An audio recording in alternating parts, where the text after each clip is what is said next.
attacks. Witnesses reported gunfire before dawn, causing families to flee their homes in panic. Ukraine and the United States have reached a preliminary economic agreement involving the exploitation of rare earth minerals, according to Ukrainian officials. The deal aims to secure continued U.S. military support for Ukraine. In the Gaza Strip, 6 infants have died from hypothermia over the past 2 weeks as families shelter in tents and damaged buildings amid a ceasefire between Israel and Hamas. The cold, wet winter has exacerbated the dire living conditions for displaced residents. More than 20 employees resigned from the Department of Government Efficiency, refusing to dismantle critical public services. This mass resignation poses a setback to President Donald Trump's administration's efforts to reduce the federal workforce.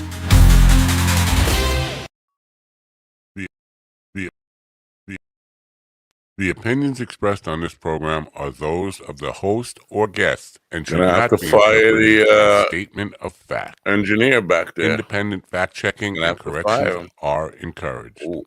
Can we get a cup of coffee in here, please? Okay, have to fire.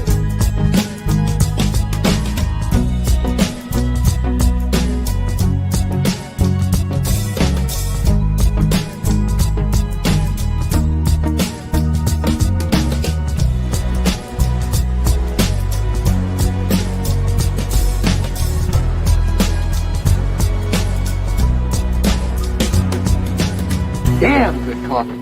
And hot. My dog is your mind's best friend.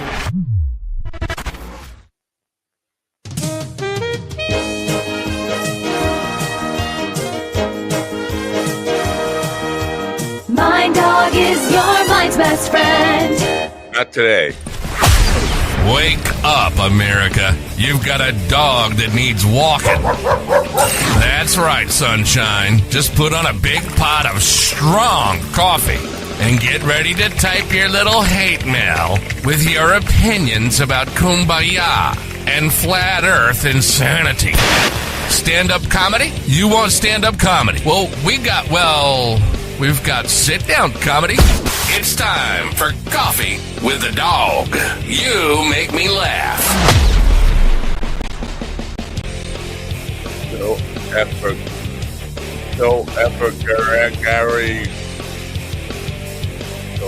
Gary, is that your name? That's cool. People use some weird handles over there on Instagram. So Gary. Gary.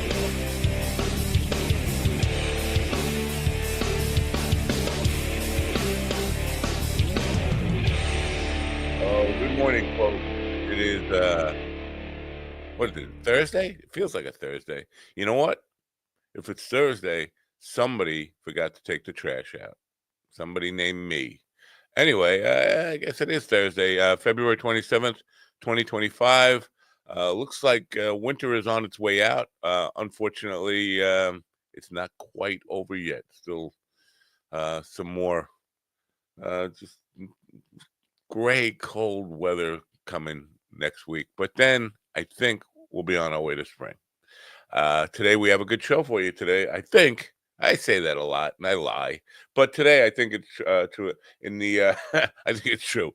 The first hour, we're going to have a guest by the name of Kobe Fawkes.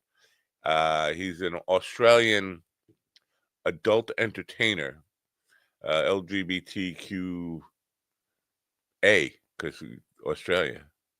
I don't know. And then in the second hour, William Gabe Doe, who is the founder of Good Brew, my new favorite coffee. It's like coffee additive. It's white powder. I think you could snort it if you really wanted to do that. It's probiotic stuff to put in your coffee. And it's okay. You know, it doesn't affect the taste of your coffee. And I don't know. It gives you good bacteria. Like I need good bacteria, I guess, or whatever it is that it does for gut health. I'm getting more gut healthy. We are hoping Stephen is feeling a little better today, but you know what? Everybody goes through these things. and I have my psychic prediction. Mind Dog says things are going to work out for Steven. Things are going to be okay. Just, you got to let the storm blow over. That's my prediction. Anyway, he should be excited here today because the minute he hears a gay man with an Australian accent, he's going to get an erection that is going to blow through the roof. And when I say blow, it just came out that way. Anyway, in the meantime, before we say hello to the dog pound, let's say hello to Mind Bloom. You know what? I should have a commercial for Good Brew. I should, and I will. By Monday morning, we'll have a commercial for Good Brew. But for right now, let's get high on ketamine instead. Mind Bloom is helping people achieve life-changing clinical and personal breakthroughs, alchemizing both the psychedelic medication, psychiatric care from psychiatric clinicians, coaches, we call psychedelic guides, and a lot of content and meditations and programs into this really transformational experience that, because it's delivered at home, costs a lot less and is a lot more convenient for people to receive.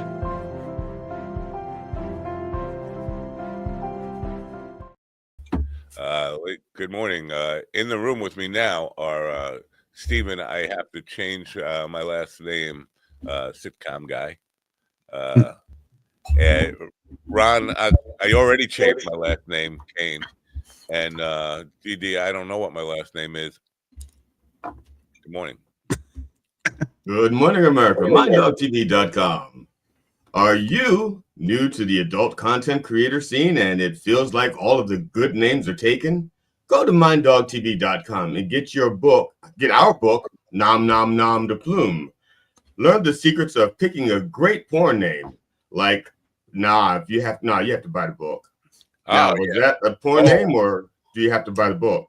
You have to buy the book. See, I love when you talk dirty to me.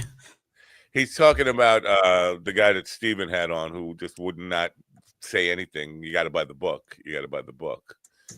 Well, you have to buy the book. So MindDogTV.com. Enjoy the suffering and support your local mercenaries. By buying the book. We don't have a lot of rules on this program or on this network. But one of the rules is you can only say, you can only say you got to buy the book twice in an hour. That should be enough. I think that's plenty. You got to buy the book.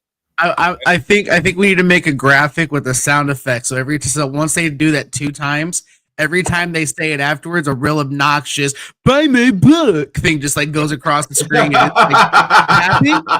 Say it again. Say it again. It's like the audience is too stupid to figure out that people are coming on this program to pitch their books. Like they know what it's about. You don't have look, to.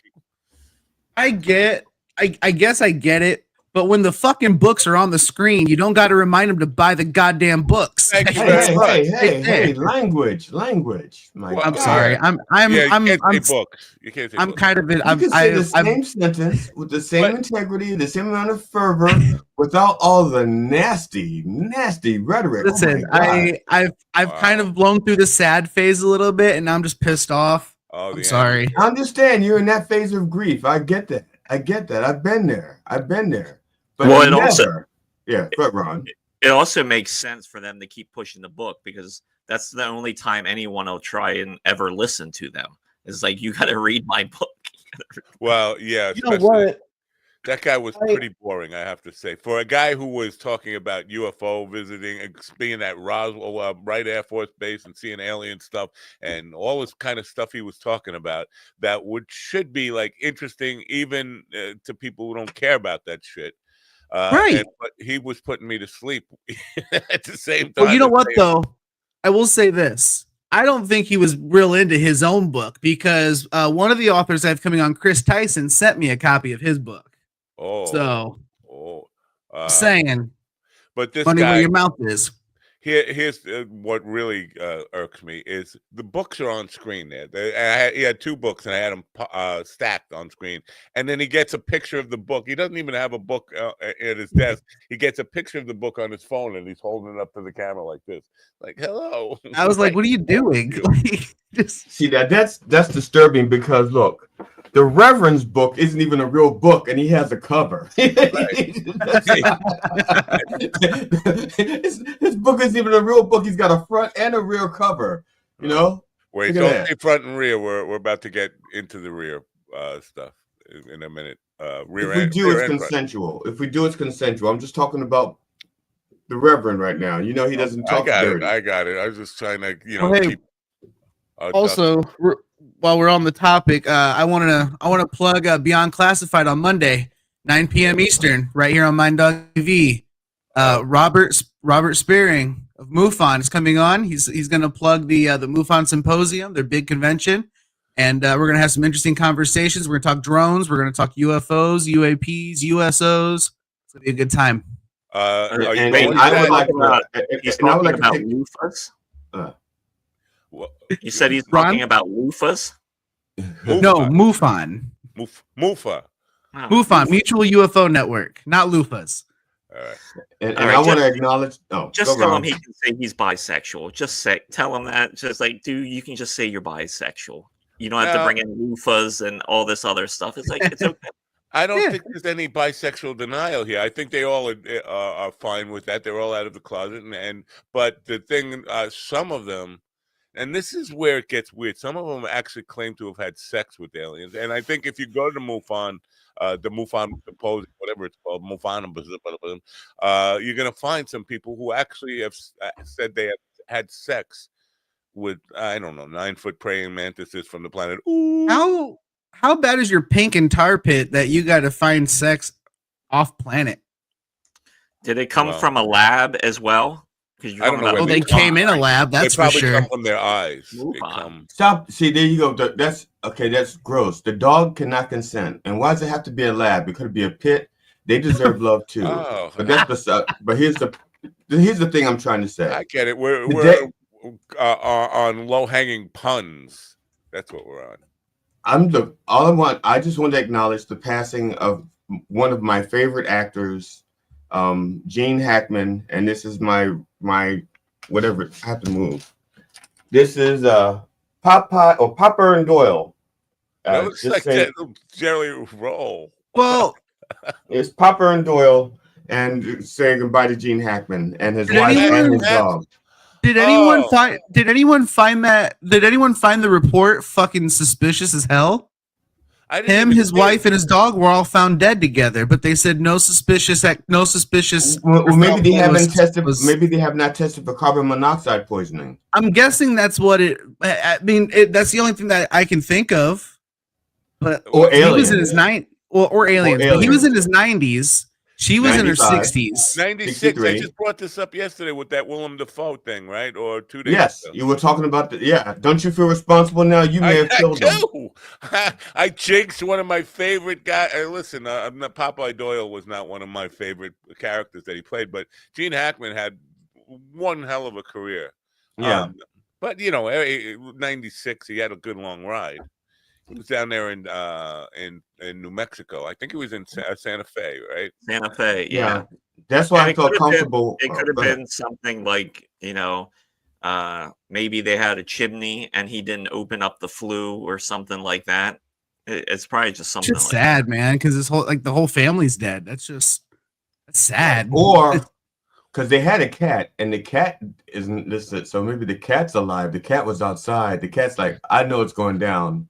I'm closing the flue. I'm leaving the house. I'm just glad I'll be back in a day or two. I'm just glad that I'm not having the worst day today.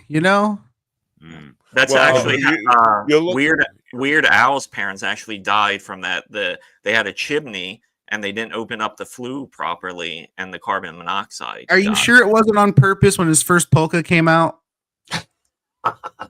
He raised a child. That's not funny. I'm sorry. I know. I love Weird Al. Right. That was better than the lab joke or lab pun. Whoa! Let's not get crazy with either of them. Butter me with Crisco and call me a mule. I might. And I'm not buttering you with Crisco. You know how much that stuff costs these days? I'm coming for you. Hey, how long does it take for a ring imprint to come out of your hand? Oh, it's not going to do it. Everything is going to be fun. You need to talk. Have you tried the art of communication? Yeah. Not enough. I've gotten it out mostly. Now I'm just finding it kind of funny and annoying. It's been 2-3 days, whatever. Things are going to work out. I'm not wrong about it. Things are going to work out. And if they don't, they don't. And if they don't, they don't. You just say they worked out. We're living in this area where everybody has a second lie. So, Stephen, where are you now? You're at like some buddy's house, and you're setting up camp, or you're doing this from from the library? No, my best friend's letting me stay with him for. Is he awake now and he's wondering what the fuck is going on? Like what the? No, they're both at work. Oh, yeah. So you got the run of the house. You could do whatever you want. You could. Oh, I plan on masturbating furiously on as many services as I can. Well, as soon as we bring Kobe Fox in, I'm pretty sure you'll be whacking it like a fucking beast. I mean, just the accent alone. I mean, I'm not gay, but I mean, you give me a good accent, and it's game over. Convinced pretty easily. That's what you're saying. Yeah, you're not. Yeah, it's not going to take any convincing. It's not one of those college things where get you enough liquor. Why don't we get Kobe Fox? He's as I mentioned, an Australian LGBTQ. I think you have to put an A on there for Australian. Content creator, adult content creator, adult entertainer, and he's here now. Let's say hello to Kobe Fox. Good morning, Kobe Fox. G'day, guys. How are you? He said good. Yes. No pressure with the accent. Yeah. Stephen has a thing for Australian accents. It turns him on like you can't believe. Accents in general, but the Australian accent's especially nice. So, I can definitely throw a few curveballs your way. I'm keen. Miss Harlow. I don't know if you know what I'm saying, but dude. He stopped listening when you started talking. All he hears is music, music, music, orgasm, music, music, orgasm. That's all he hears. Yeah, I got to put some Vegemite in my coffee. I'll get right back to you. Yeah, we'll put hairs on your chest. So I got none. So I've got plenty on my chest and I've got plenty on my ass. So too much Vegemite. That's what happens. I haven't seen my ass in many years. I guess do you want pictures? Because I have pictures. You guys posting those photos on Facebook? No. I've been posting them on Blue Sky. I don't know who's moving them to Facebook. Kobe, how long have you been doing the adult entertainment thing? Was this later in life? Have you been doing it since you manhood? No, I only started. This is my 5th year. So I kind of started in COVID, actually, around 2020. That explains it. See, that's my thing. I figured you started late because your name is not very creative. It's, if your name really is Kobe Fox, you're insulting your parents. Your name should be Kobe Steak. Right there, or Kobe Steakum. Or Fox for money, Fox for hire. Your first street and your first pet. Usually for your porn name or your drag name. Yeah, mine would be Gus Wombat. If that was That's almost usable, man. That's almost there. I mean, some people say I look like a wombat, so I'd more like Gus Wallaby, Yeah. Now, do they say you look like a wombat coming or going? Because that's two different angles, and that's two totally different. I've only ever seen them running away, so. So we have the link for your Instagram. I don't know. That's where we're sending people Instagram. You don't do. Yeah. I mean, it's down there somewhere. I can see. Yeah, you don't do like adult entertainment on Instagram, right? Yeah, they prohibit that. They do, yeah. No, there's quite I think there's a bit of a double standard on social media censorship, but guys definitely get the bad rap on that. Sexual content is definitely not allowed. So yeah, you really got to be creative on Instagram. Like the thirst traps on there, they will show their titties and everything, but they do it holding a baby. They'll do it in reflections and things like that. Those are real popular, man. The microwave and the oven reflections. You can just what are you doing? Just go on Twitter. You gotta be really horny to sit there and want to find. No, dude, they're just in the algorithm, man. They just fly through, dude. If I click the magnifying glass on Instagram, it's I'm just saying the weirdest. the guys who need to see a woman's breast that desperately that they look at it for long enough to find a reflection. Well, wait, we have a quote from Matt. I like omelets better than sex. Now, Kobe, definitely beat when I was young and on dial-up, and it was like you think about all the straight guys, right? The image is loading like this. They get the titties first. I had to fucking wait till it got down here. It was a killer because it would take like. Well, see, at least you were born at a time when you had like at least faster internet. When it came out, it was the downloads were like. I mean, I'm 40, so I remember dial-up. Trust me. Do you run all your content out of OnlyFans, or are you everywhere else? No, so like predominantly OnlyFans, but a few years ago they kind of did a content lock where they were going to be like no more adult content on OnlyFans. I don't know if you remember that, but it kind of hit the news. And that was when we had only just started, me and my business partner, Sam Brownell. And so we made the decision to actually kind of go out to other platforms like Just for Fans and Pornhub. And actually been nominated now for Best Daddy twice on Pornhub. So cool. Now, when they were saying that when they were taking the trying to stop adult content on OnlyFans, OnlyFans, did you just rebrand it like for children? Say, no, this is not adult content. This is for children. Just rebrand it. No, I don't know what the fuckers were thinking of doing. Like, I just like I don't think they were thinking. I actually think it was a ruse because I think the Visas and the MasterCards and that like started cracking down, and they were like, "All right, we're gonna pull adult content," which meant like no money. So basically, oh, okay. So and then they flip flopped. So, for my education on how this works, when you're in your room, like you're in your house with a webcam, you're not actually doing films with other men or whatever. I do quite a mix. I've just returned from the States actually, where I was shooting content over there in Miami with a whole bunch of creators. I'll do kind of like stuff just on my phone in my room, so solo content, or I've worked in the UK, I've traveled to Spain, Mexico, the United States, Thailand, and all over Australia to shoot content with other creators as well in like collaboration scenes. So, wait a second. Why you said the United States, and that's what I'm most interested in. Do you know? Can you out all the Republicans, United States Republicans, visiting your content? No, I wouldn't know. Just I would say that majority of creators I've worked with are very liberal. So, all right.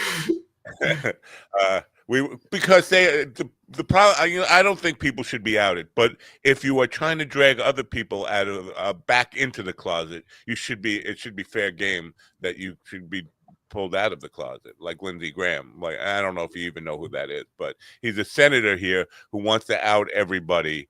But he was obviously a very gay person. I think there's rumors. There's been plenty of rumors about him being called Lady G and hiring male prostitutes to piss on him or whatever.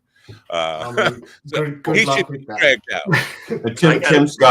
Tim Scott, who hired a woman to pretend to be his girlfriend. Right.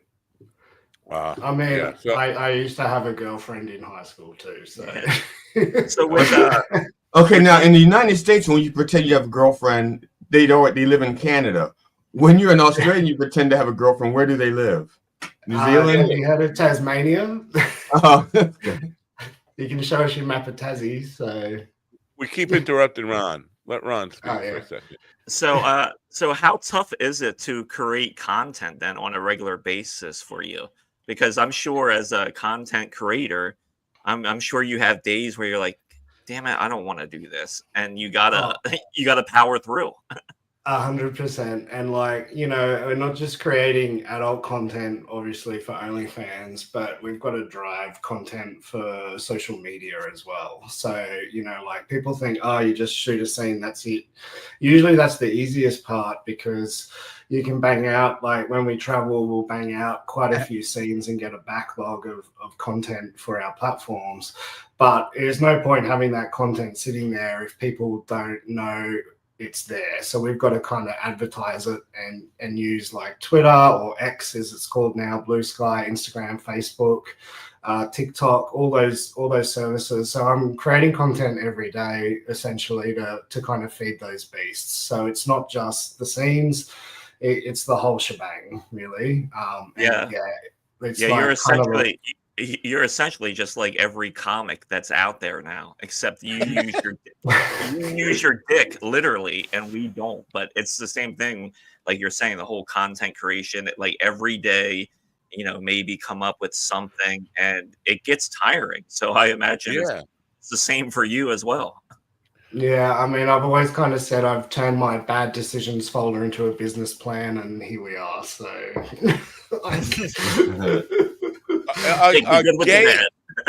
a gay men as I don't know, creative as hetero men. I mean, with their fetishes and what they ask for. We had a lady on last week who does OnlyFans stuff. And so some of the stuff, you know, I was trying to like, what are the weirdest things people ask you to do in your room and all that stuff. You know, straight guys can be like really weird. Look, I would say that even like the stuff that I do, the weird stuff is actually comes from the fans requesting things. So quite often I've got this like notes list of like requests from people of what they want me to do, and I just kind of keep adding them in because they're new ideas for solo scenes or whatever. Some of the stuff is very weird or very, very specific as well. I don't know how much detail I can go into on here, but just stuff like not even sexual, like sitting on balloons or like pieces of fruit or food or just very random stuff that to me I would have no idea what to do, but they have this very clear vision and they want to see me do it. So do you have to do you sell underwear often then? Is that a request that you have to field a lot? You see me after the show, Ron. I got some for you. Yeah, I'm actually wearing an order right now. I've been wearing them for 4 days. so they'll request them and they'll specify how long they want me to wear them. Do they want me to wear them at the gym? Like, this is exactly what my buddy who was the cam guy, the cam girl. He had somebody send him $500 and a pack of underwear, and he said, "Just wear them like you normally do. Just send them back when you're done." Sent a self-addressed paid envelope with it, and you know he sent them the money ahead of time, and then he sent them back, and that was it. It was just like he was like, "That's the easiest $500 I ever made, dude." Wow. I mean, look, some people invest in stocks. I'm investing in jockstraps because they're selling. Do you are there content creators out there? Since I guess you do hook up with other content creators, have you crossed paths with a lot of content creators that just aren't good people once you finally meet them in person? And how tough is it to work with them when they're like that? Yeah, look, I mean, like I've been very lucky. So all the people that I've worked with, like particularly overseas, I've ended up becoming really good mates with, and we stay in touch. And look, the industry is so small. For us, I'm based in Melbourne, Australia. We don't get a lot of people through here, but I do travel a fair bit. You know, like it's not a hub like LA or New York or London even. So I'll go to those places and like I'll end up seeing the same people that I've worked with a few years ago again. And it's like no time's passed and we stay in touch and that. It's quite a small community, even smaller in the gay community. So for example, like there's one Scottish creator, PJ Knox, that runs Darkroom brand. I met him in London, and then all of a sudden he was in Barcelona when I was there, and then we're in Puerto Vallarta in Mexico. He was there, so we were partying and shooting content together. Are you sure he's not a stalker? Yeah, that's why he sounds like he's stalking you. Like, he just kept popping up. If you were a chick telling me this story, I would say this guy is definitely following you around. especially the country, the world. You know, it's like, and all of a sudden, like a little tiny town in southeast Uganda, and he's there. Pango. Yeah, I wouldn't be complaining if he was my stalker. I'll put it that way. I'd be inviting him in. He's a very good-looking fella. So, well, they go back since you were wearing those underwear for day number 4. What is like the weirdest request that you've had from someone that you've actually done? Oh, weirdest requests. I mean, I don't know really. Like they're just kind of very ordinary things. Like I'd have to say the balloons a bit weird because it's kind of like they get off on the popping of the balloon. So yeah, it's quite scary because I'm like sitting on the balloon and I don't know when it's going to pop. And I think they're getting off on my tension. I think they're getting off on your fear. And I feel like a bit of a dick sitting on this balloon and then it pops and then I'm going to get another one and it's imagine how the balloon feels. There's another ass on me. Another ass. I learned about lunars. That's what they call them, lunars, through a documentary on PBS a couple of years ago. A good 10 years ago now. PBS? Yeah, PBS. It was, it was ratings week. It was sweeps week. Yeah, I love how Matt always introduces his kinks. He always makes it seem like, oh, I was just I was watching. Oh no! I'm fascinated by lunars because I started telling people about, like, you can't believe it, because one guy said, and here's what they do: they have like lunar parties, and they do get off just by popping balloons. Sometimes there's no sex involved at all; they're just popping balloons, and the sound of the popping balloon will make them have an orgasm. And what they do to get these parties together, like a lunar will put a balloon on, this is back when they had antennas on cars, put a balloon on his antenna, and that would signify the lunars in the area driving past that there's a lunar orgy going on here tonight. And then a friend of mine on Facebook said, I found this weird, like, I thought it was a condom on my antenna, but it would look like it's just a balloon, like somebody put a balloon on there, shaped it like a cock. And I was like, dude, you got a lunar in your neighborhood. And he's like, what's a lunar? And I had to go through the whole. Yeah. I mean, like probably the easiest thing I've done was hypnosis. And the guy would like send me a hypnosis video and I would record myself just sitting there watching the hypnosis videos. There was no sex, nothing. It was just me. And I felt, he was like, you can wear your full clothes. And I felt bad. So I took my shirt off for the video because I was like, he's got to get something right. And for 20 minutes, I just sat there and watched the video. And then when I sent him the files, he like provided me with notes, like emails of notes about how good it was and all that. Like he was going through and saying like, my eye twitched at this point, my eye twitched at that point, and how like great it was. And I was trying not to fall asleep the whole time, but yeah. It's like, now, did you wake up and find out that your bank account had been emptied? He found out your mother's maiden name, your first pet's name. Nah, it was the reverse. He filled it right up. He actually provided me with enough funds to get my first editing computer. So, you know, wow. Here's a good client. Here's the real. I found this out by research. Kobe was actually straight before that hypnosis session. So I got another question. So within straight porn, there is such a trend right now with pissing videos. Is that something that's happening in the gay community as well? Yeah, look, I mean, that's kind of been a big kink in the gay community forever as well. So you can't put that stuff on OnlyFans, but you can put it on Pornhub, for example. Or just for fans, and usually that's like let me get my pen out. Hold on. Where's just for dot fans. So OnlyFans won't let you put that up, huh? No, they're actually quite. OnlyFans is actually pretty vanilla. So, you know, you got to be like kind of in four walls and stuff. You can do outdoors, but it can get a bit dicey. but it is actually a very vanilla platform when it comes to kind of. As an old boomer, I just said that's weird about something OnlyFans won't let on there. Yeah, that's astonishing. But I had a guy on a couple of years back who I asked about some of the requests he got. Now he does sex work from his car.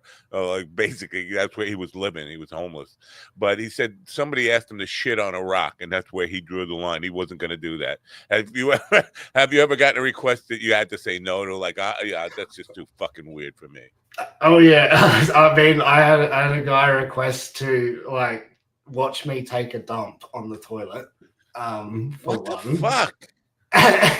And then he wanted to shit on my face while I said yummy, yummy, yummy.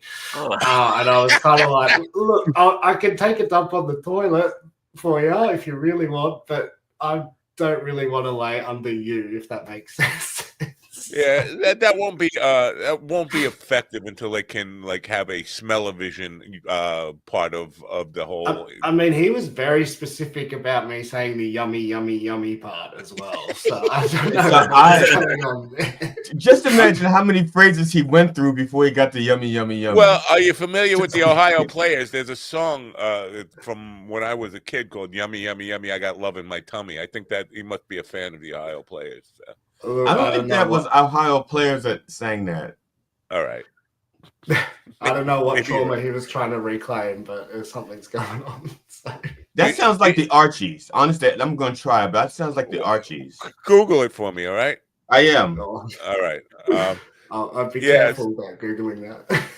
Yeah. So now you talk about masculinity, and this is that is correct.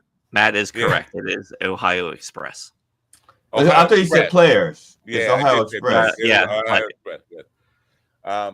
Masculinity, like, because, and we do a lot of goofing, like gay humor, and just like teasing each other, like a lot of straight guys do, who are like in the closet or on the edge, like Steven.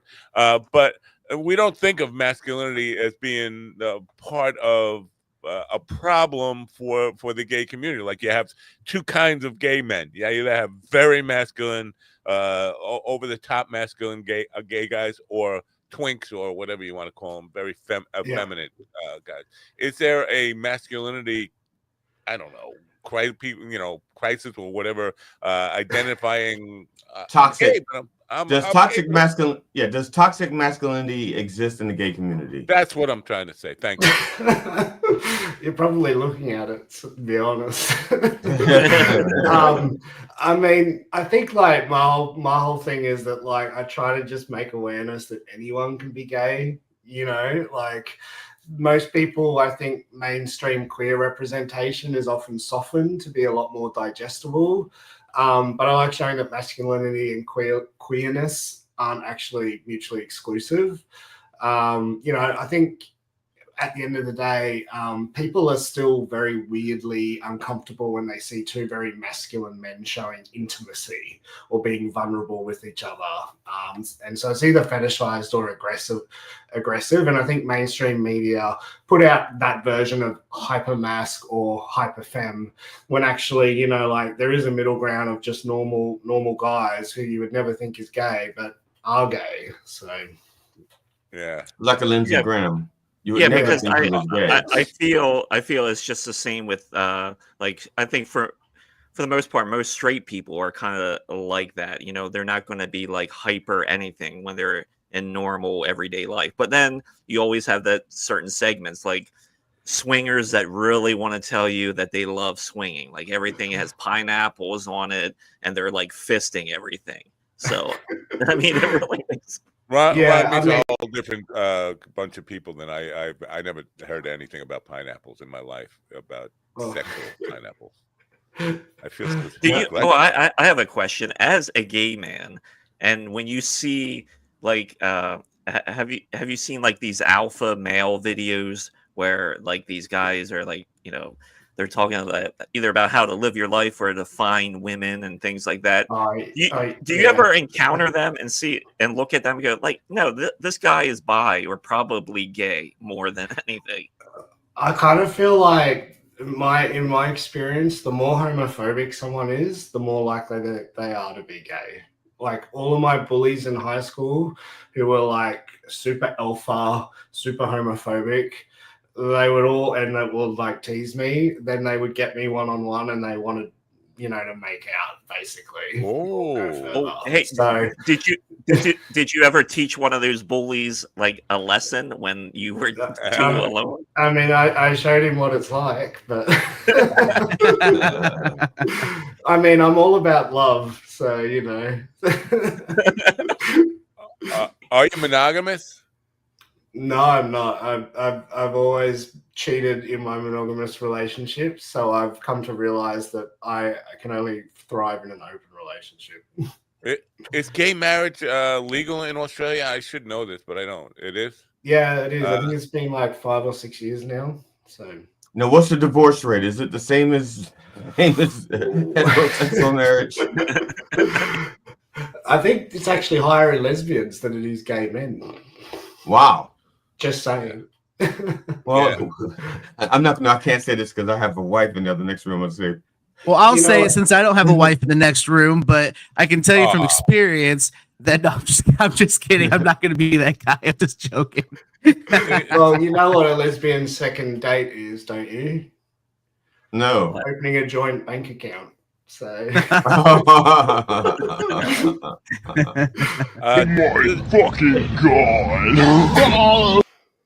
That's just weird. It's like the ghosts come in the room and like just interject ideas. Do lesbians are they aggressive? Because lesbians love to like taunt me. Like they follow me around. Matt, everyone likes to taunt you. No, not everyone just on this lesbians. program. But are they aggressive towards you, or do they have like gaydar and look at you and know that you're gay, even though? Yeah, I think like lesbians seem to be very secular. Like they keep within their pocket, I think, and there's a lot of relationship dynamics that go on in the community, and they tend to be very separate from gay men. Gay men tend to get on better with straight women than they do lesbians. In my experience, and that was what my mother. That was actually my mother used to say that when we were younger. Oh, thank you, Stephen. Yes, a quote from my mother. My mother used to say that the first mother reference from GD on this program. Every day we have to hear about his mother. It's like I'm Sigmund Freud, and he came to like lay on my couch. Or you're Norman Bates, no. Yeah, I should have went right to Norman Bates. Now Australia, the population's like Florida, right? It's a huge country, but do you have any idea what percentage of the population is gay, bi, or any of the others? I mean, we're 26 million, I think, or 28 million. Are you counting Aborigines? Are you counting Aborigines? How do you count them? They move so fast. Well, my ex Sam was actually Indigenous, so you wouldn't know it, but we do have a bit of a sordid history with that. So, but definitely we do count them. They are the First Nations people, and like I would say in terms of the amount of people, generally it's like usually floated around 10%. Although I think in this census coming up, they're actually going to be counting sexual orientation, so we can get a good idea of actually how large that is. And I think it's gone a bit higher. So, do you have to fight a lot of anti-gay stuff in Australia? No, I mean, we're pretty progressive here. Like I was actually, when I was younger and I was gay, it was illegal to be gay in my state. And it was lifted kind of when I went to college around the year 2005 or something, I'm not sure. So, like it used to be quite homophobic, and we've had like a bit of a big recall, but I think marriage equality really showed that we are very open up here. And like I've never really had any issues with my platform or that from any Aussies. So Do you? Like I would say, like a large majority of Aussie blokes have probably stopped by a truck stop at some point driving between country towns and seen a hole in the wall. So, that's a whole other thing. I never understood the hole in the wall thing. That is a level of trust I could never have with any. I don't care what the situation. The level of trust of sticking your cock in a hole and not knowing what's on the other side. Could be a guy with a cleaver, like ready just to chop it. There's no way not for any amount of money in the world will I stick my cock in a hole. Yeah, he prefers you come and drive in Australia. It's not like the States. We have like 7 capital cities. You drive between them. It's like 7, 8, 10-hour drive with nothing. Maybe a truck stop. So. Yeah.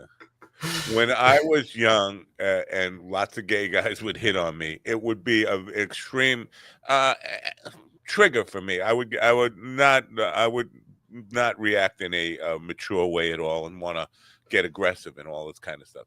Because it seems like you would probably get hit on by a lot of women, especially if you came to the States with that accent, looking the way you do, and all the Crocodile Dundee nonsense that people think Australians have. You probably get hit on by a lot of women. Would that be an offense to you, or you just brush it off as and come out and say, I'm not into women? I actually think like it's funny because as soon as they find out I'm gay, they actually try to hit on me harder. Yeah, now they're trying to fix you. Yeah, now you're a project.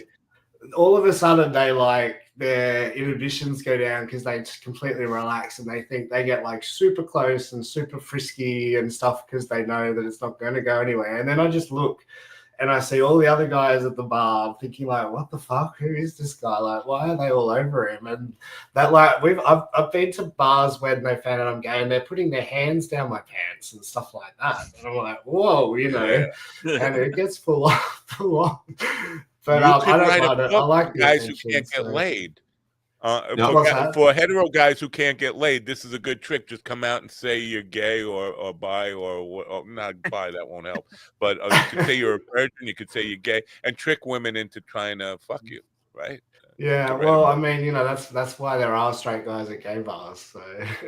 Well, my line was always, I was recently in a car accident. I don't know if it works anymore. Do you want to help me find out? And that worked well. Honestly, when I was younger, that worked really well. I'm in a wheelchair though, so that's why it helped. Yeah. Well, you have Kobe's Instagram. I guess you could find his OnlyFans or whatever wherever you need to for that. Link in bio. Yeah, when I was in high school, there were. Wait, you made it that far? Yeah, people assumed I was gay, and so I got laid 6 times by women who just thought that, first of all, they relaxed totally around me because they thought it wasn't going anywhere.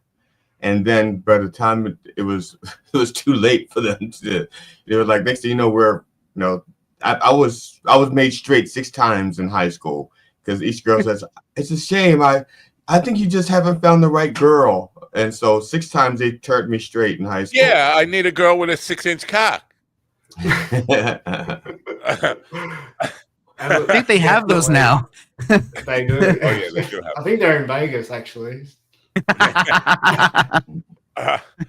Do you have a place in Australia that is like a place people go to for Sin City or something? Just yeah. I mean, it's like in Australia, we kind of have 2 destinations, but they're not in Australia that people will go to. It's usually Thailand and it's usually Bali in Indonesia. So it's a bit like, I guess, PV in Mexico or that. They're kind of like cheap Asian getaways that people go to. They're kind of full of Aussies when you go there. It's like super westernized, super cheap, lots of bars, casinos, lots of ladyboys. So yeah, I would say that's probably our equivalent. Lady boys, that's an interesting phrase. Yeah, so that is because in this country we have, and I'm sure you're probably aware of it. There is like a transphobia epidemic. People are just like they're afraid that a trans person is going to be in the same restroom with them and all this kind of. Is there transphobia in Australia? I mean, we've had a really big push for the last couple of years in kind of gender neutral bathrooms, particularly in all our clubs and stuff. All of our bathrooms have been gender neutral for quite some time. So, they're mixed bathrooms, and they've been like that for some while. So for us here, it's not such a big issue because we are already used to having mixed gendered bathrooms in our workplaces as well as in like hospitality and stuff. But yeah, I have seen in the States that it has become quite a bit of a talking point. So wow. I'm just curious I got to go to Australia to learn about the country. But in the States, we have two cities that are pretty much synonymous with gay: San Francisco and Providence, Rhode Island. Wait, no, it's not Providence. It's Provincetown, Rhode Island, or something. They are known as gay towns, gay cities. Do you have that in Australia? We don't particularly have a city, but like this weekend is the Sydney Gay and Lesbian Mardi Gras. So that is kind of like internationally known as our gay city.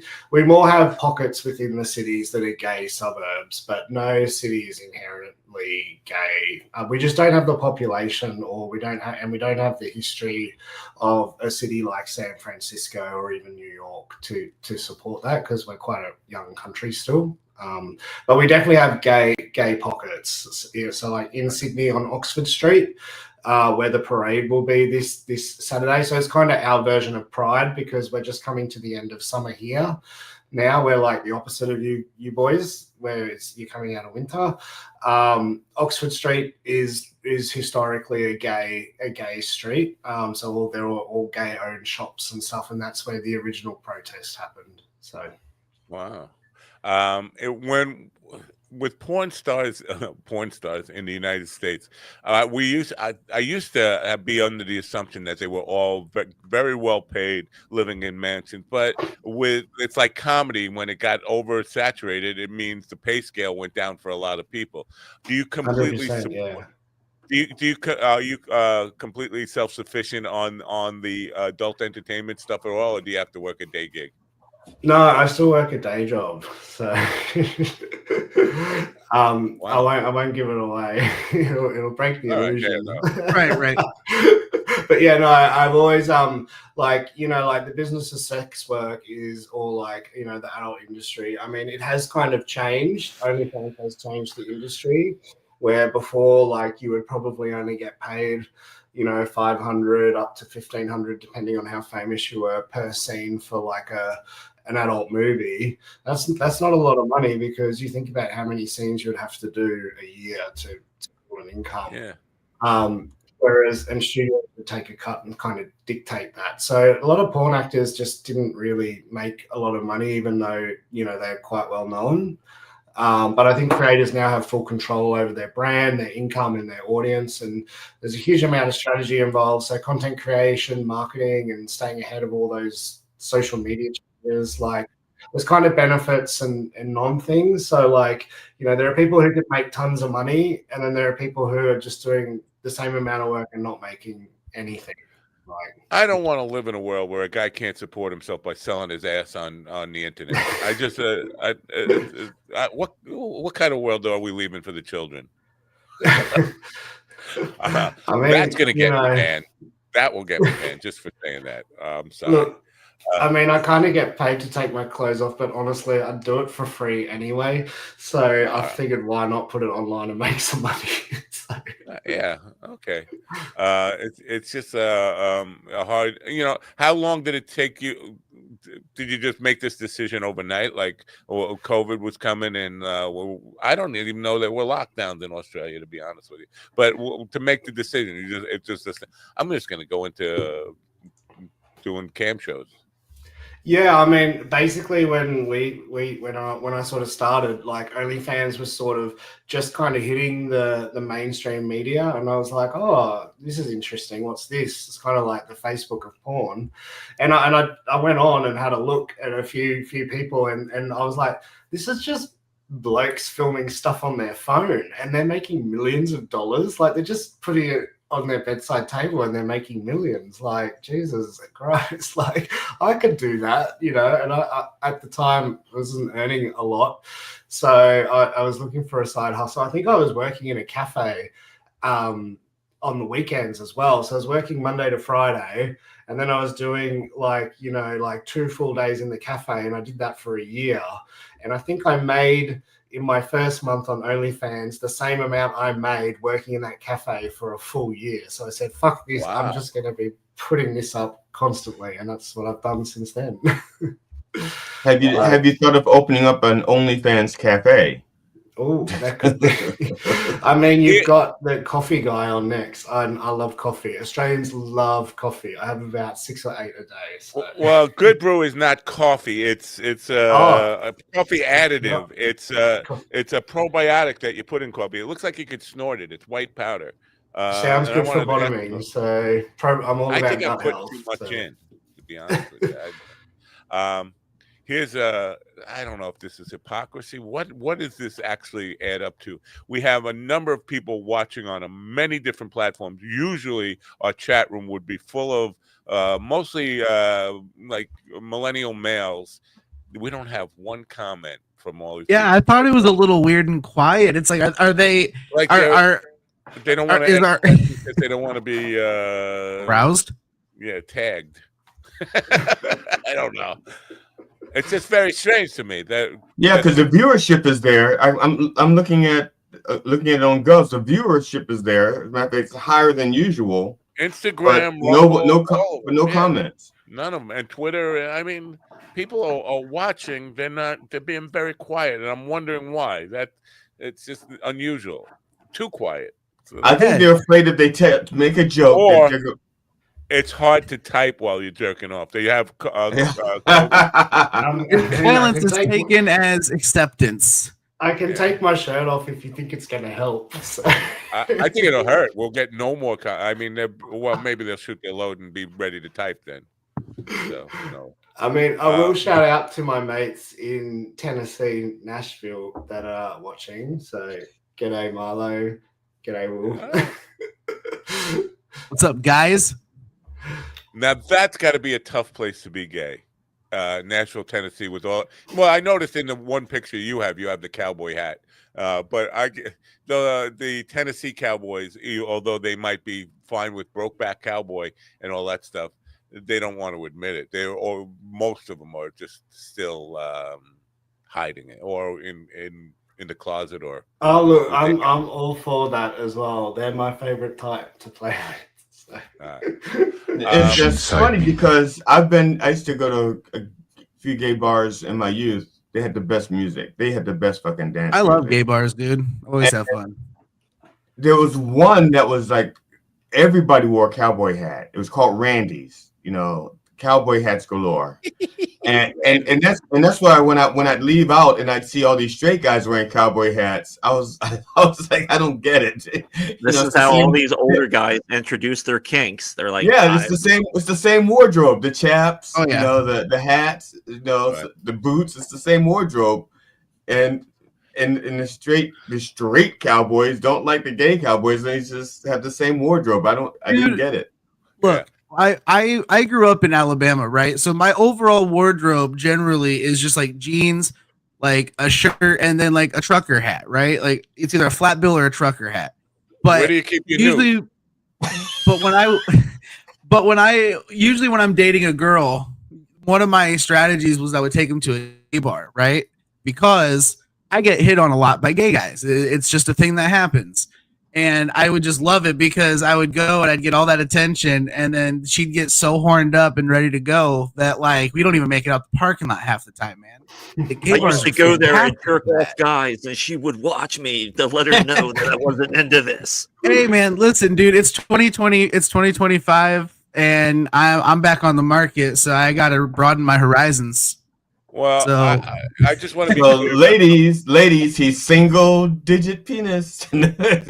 Well, I just want to be clear about one thing. When I asked you what you were doing Saturday night, I wasn't hitting on you. Dave Landau is performing in Indiana, and well, listen, I don't feel safe with you going to Ace Hardware parking lots and meeting up with bears.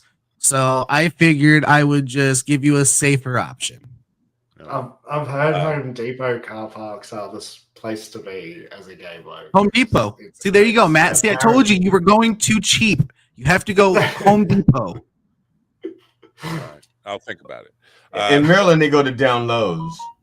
Hey, Colby, my wife likes you. She's like, you look like a good piece of meat to her. Wow. Well, link in bio, $9.99. Is merchandise a thing in your industry, your business? Do you have Colby Cox? I mean, I do know, like, there are creators. There is a very successful creator, 10-inch top, that does have merchandise of his, assets. It is something that people do put out. It's not something that I put out personally, just because I think like the amount involved to get that up is, like you're talking about production. But look, good for vertical integration. I'm all for it. So yeah, it's interesting that we still have a stigma about all this stuff because because on today's promo it's just a picture of you and it says adult content creator Colby Fawkes and Good Brew Coffee, and some authors, because I have a lot of publicists who put authors on this program, and I got 3 different emails saying how do we know who you because we don't want to book our guests when you have guests like this on, because they don't want their brand to be associated with because we've had our share of adult entertainers on. I'm not sure if it's the gay thing or it's just the adult entertainment aspect of it, but they want to make sure how do we know when we book somebody you're not going to have kink on before them or whatever. Yeah, I mean, look, people still, they look at adult work, I guess, as a bit of a last resort for people, when in reality it's one of the only industries where you can really set your own terms. And look, there's kind of always going to be this weird hypocrisy around it where people consume it, but they don't want to acknowledge that the people who are making it. So that's not uncommon. Like, yeah, porn is $1 trillion industry that has no customers. It's massive, and apparently it has no customers.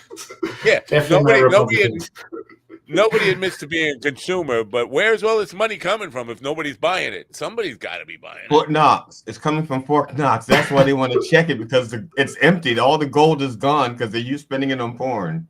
That kind of adds up. That checks out. So now, when people are reaching out, they're not going to find you on Instagram. Are they going to find the links to where they need to go to satisfy their urge for you? Yeah, I mean, like Instagram's my main platform, and then I've got my link at the top you can hit, and that'll take you to all my link tree with all my other links. So, or if you just type my name into Google. Link tree, not LinkedIn. Oh, link tree. Because I thought LinkedIn would be an interesting thing, because whatever. Maybe it's a market I need to try. Yeah, no, there was, I'm not going to mention him again by name because we don't want to give him all this attention, but there was a podcaster whose sole business is bashing other podcasts, and he reviewed this stuff, and he found out we were on LinkedIn. He was like, LinkedIn? Does anybody watch on LinkedIn? We have a huge viewership, probably bigger than YouTube on LinkedIn every day. Like yesterday's program had 1,800 on LinkedIn watching. We never get that on YouTube in a single day. So there is a market there for all of it, and people just dismiss it as just a job site. It used to be just a job site. Now it's an everything content site. Before we let you go, talk to me about the fitness regimen. Do you work out every day? Is this a part of your thing? You have to stay in shape, and does that become like a burden? Like you can't ever let yourself go at all, right? I mean, I've always been quite active since I was in high school. always in the gym. I started powerlifting quite early. So for me, like I've been going to the gym every day since I was young. I think the thing is that like, you know, like people do think to do adult entertainment, you have to look a certain way. And I mean, I like to look the way I look because I like to be healthy. But in reality, like now that there's a niche for everyone, and trust me when I say everybody is into something that you're not into. Like you will find a market regardless of what you look like. And I think that's the thing about OnlyFans and adult content creation now, with people owning it. Like you can put yourself out there and you will find an audience. It may not be a big mainstream audience, but there will be an audience for your body type. So for me, you know, I don't train for OnlyFans. I train for me, and it just happens to, you know, fit snugly in with that. So here's a little marketing tip for you. Send out a mass email to the Vatican and the Catholic churches that you're in business. I think I might be too old. I don't think you're too old for the cardinals. I think you may be too old for the priests. But cardinals and bishops, too much. You can't age out. You can't age out of their programs with cardinals and bishops. Yeah. Oh, what the hell? How much for a Harry Bush nun? You tell me. Well, Kobe, thank you for being a good sport and being on the program with a bunch of homophobic retards, which we have here. You know where to find me. Well, we think we do. Instagram is your first stop. We know that, and Linktree. But thanks for being here. We're gonna let Stephen go relieve himself right now because I'm. And actually, Kobe, you probably recognize me. I'm the customer that's known as the dreaded black guy. Oh, that's me. Dreaded black guy. That's me. Yeah. Dr. Dreads. That's me. Now you know that you see my face to face. Instagram.com/Kobe Fawkes, folks. Thank you for being on the program. Do come back sometime. We enjoy talking to you. Bye for now. Kobe Fawkes, folks. Interesting stuff. We got to get to news, and then we're going to talk to Gabe Doe about Good Brew. Are you ready for some Good Brew?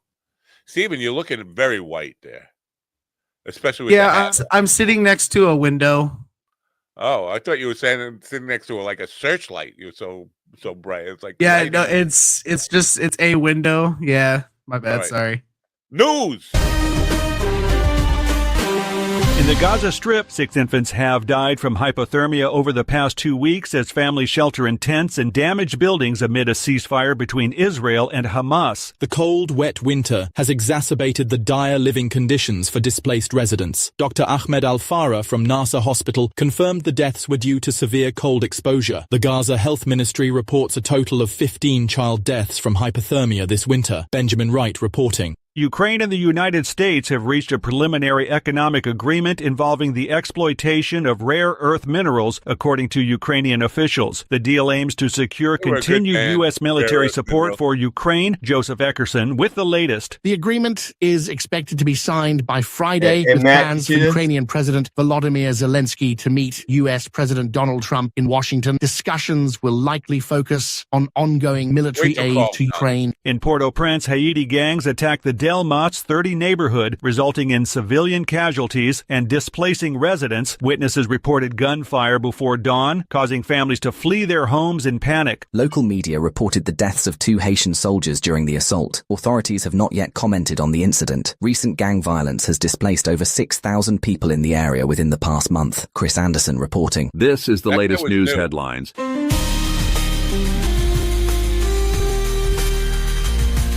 The IU Indianapolis men's basketball team faced a harrowing incident when their bus caught fire on Interstate 275 after a game at Northern Kentucky. All team members and staff were safely evacuated without injuries. The fire resulted from a mechanical issue, leading to extensive damage to the bus. A replacement bus transported the team back to Indianapolis safely. There were no injuries to any of the players, staff, or bus driver. Kyle Norris reporting. House Speaker Mike Johnson is encountering opposition from both Republicans and Democrats as he attempts attempts to pass a budget blueprint. This step is crucial for advancing President Donald Trump's policy agenda. The budget proposal includes significant cuts to social programs, leading to debates and challenges within Congress. The outcome of these negotiations will impact the administration's ability to implement its planned initiatives. Kevin Sanders reporting. More than 20 employees resigned from the Department of Government Efficiency, refusing to dismantle critical public services. This mass resignation poses a setback to President Donald Trump's administration's efforts to reduce the federal workforce. The employees emphasized their commitment to serving the American public and criticized the involvement of underqualified political appointees in the initiative. The administration faces significant backlash over budget cuts affecting healthcare, veteran services, and housing assistance. Lawrence Keller reporting. And that's the latest news headlines with Alan Edwards. Where's my palm?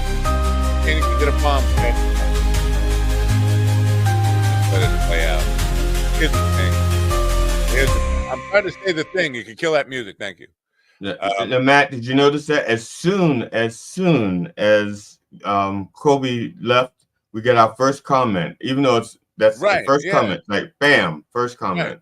Yeah, that one popped in while he was here. I didn't see it on my screen. You got to be a kill buzz. We're trying to say that the entire audience is homophobic. Well, no, I'm saying the AI is not. The bots are not homophobic. That putting the hat on made you even whiter. Yeah, it did. Did not help. Yeah. I don't know. It's so weird. Here's the thing. They're quitting their jobs thinking that's going to make a difference. You're going to get fired anyway. Let yourself get fired. That way you can collect unemployment for whatever period of time it is. You're not going to stop the fascist train from rolling down the tracks by quitting. All you're doing is like killing your own unemployment benefits. I appreciate the sentiment that you're trying to, but they're not going to stop it. The only way to really stop it is to take to the streets, massive protests, and get me shot, and I'll be a martyr for the cause, and all that kind of stuff. That's the only way to do it. Anyway, it's time to move on. Coffee. You guys, I haven't seen any of you guys drinking coffee in the last week. You probably haven't seen me drink coffee in the last. Well, 20, 40 years. No, I haven't seen you drink from a cup. We used to drink, maybe because you broke all your cups when Tom Segura was on the program. Between you and Tom Segura. Yeah, but this Good Brew, which is a new affiliate for us, Good Brew, it's not coffee. People think it's coffee. It's something you put in your coffee. It looks like you could snort it and do the same. You don't have to put it in your coffee. You could probably put it in water, put it in beer. That's the next. That's my question. Does it have to go in coffee, or is there something in coffee that wakes up the enzymes or whatever? Let's find out right now by asking the founder creator, William Gabe Doe. Doe is in Do Re Mi. He is the entrepreneur, creator of Good Brew, and he's here now. He's an inventor and researcher as well. He's here now. Let's say hello, William Doe. Good morning, William. Hey, good morning, guys. How are you all? Okay, we're okay. We're just recovering from a gay shock, toxic male gay syndrome or something. We got to come up with an acronym. But thanks for being here. Now, that question, that's the first question. Does it need to go in coffee? No. That's the cool thing about it. So, we can talk a whole lot about all kinds of stuff, gut health, entrepreneurship, all of that. But just to answer that question, what's unique about it is that it can go in coffee. Most probiotics, you can't put them in coffee. You can't put them in hot beverages. And most probiotics, also for the reason that they're sensitive to heat, was also why most probiotics that people are buying don't really get through the stomach because of the stomach acid. So Bacillus coagulans, this probiotic is it's a spore forming probiotic, and so it survives in heat, and it survives through the stomach acid in your stomach to get into where it likes to be, and that's where you want the probiotics, and that's in the lower digestive tract, and that's where it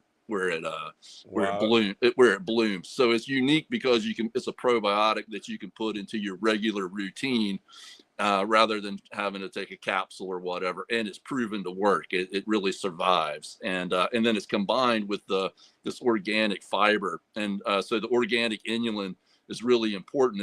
It feeds the probiotic, but it also does a lot for your gut health. And most people who are taking probiotics that are kind of missing out on the probiotics not surviving through their stomach acids, but also they're not getting a significant amount of fiber in combination with that, because they're taking a capsule and they really can't put a sufficient amount of fiber in the capsule.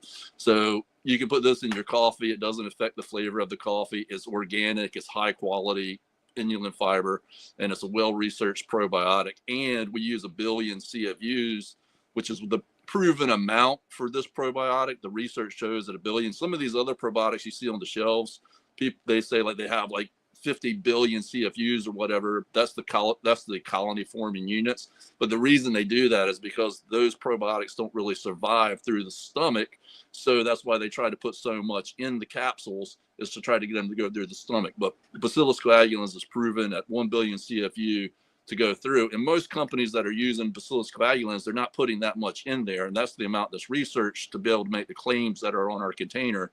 A lot of companies just put a little bit in a product just so they can say it's in there, but they're not putting enough in to really be able to make the claims. So anyhow, no, it doesn't have to go in coffee. You can put it in hot tea, whatever. Yeah, go ahead. I have 2 questions for you then. The first question is your slogan. Do you have a slogan? Because I'm thinking your slogan should be "Trust Your Gut Again."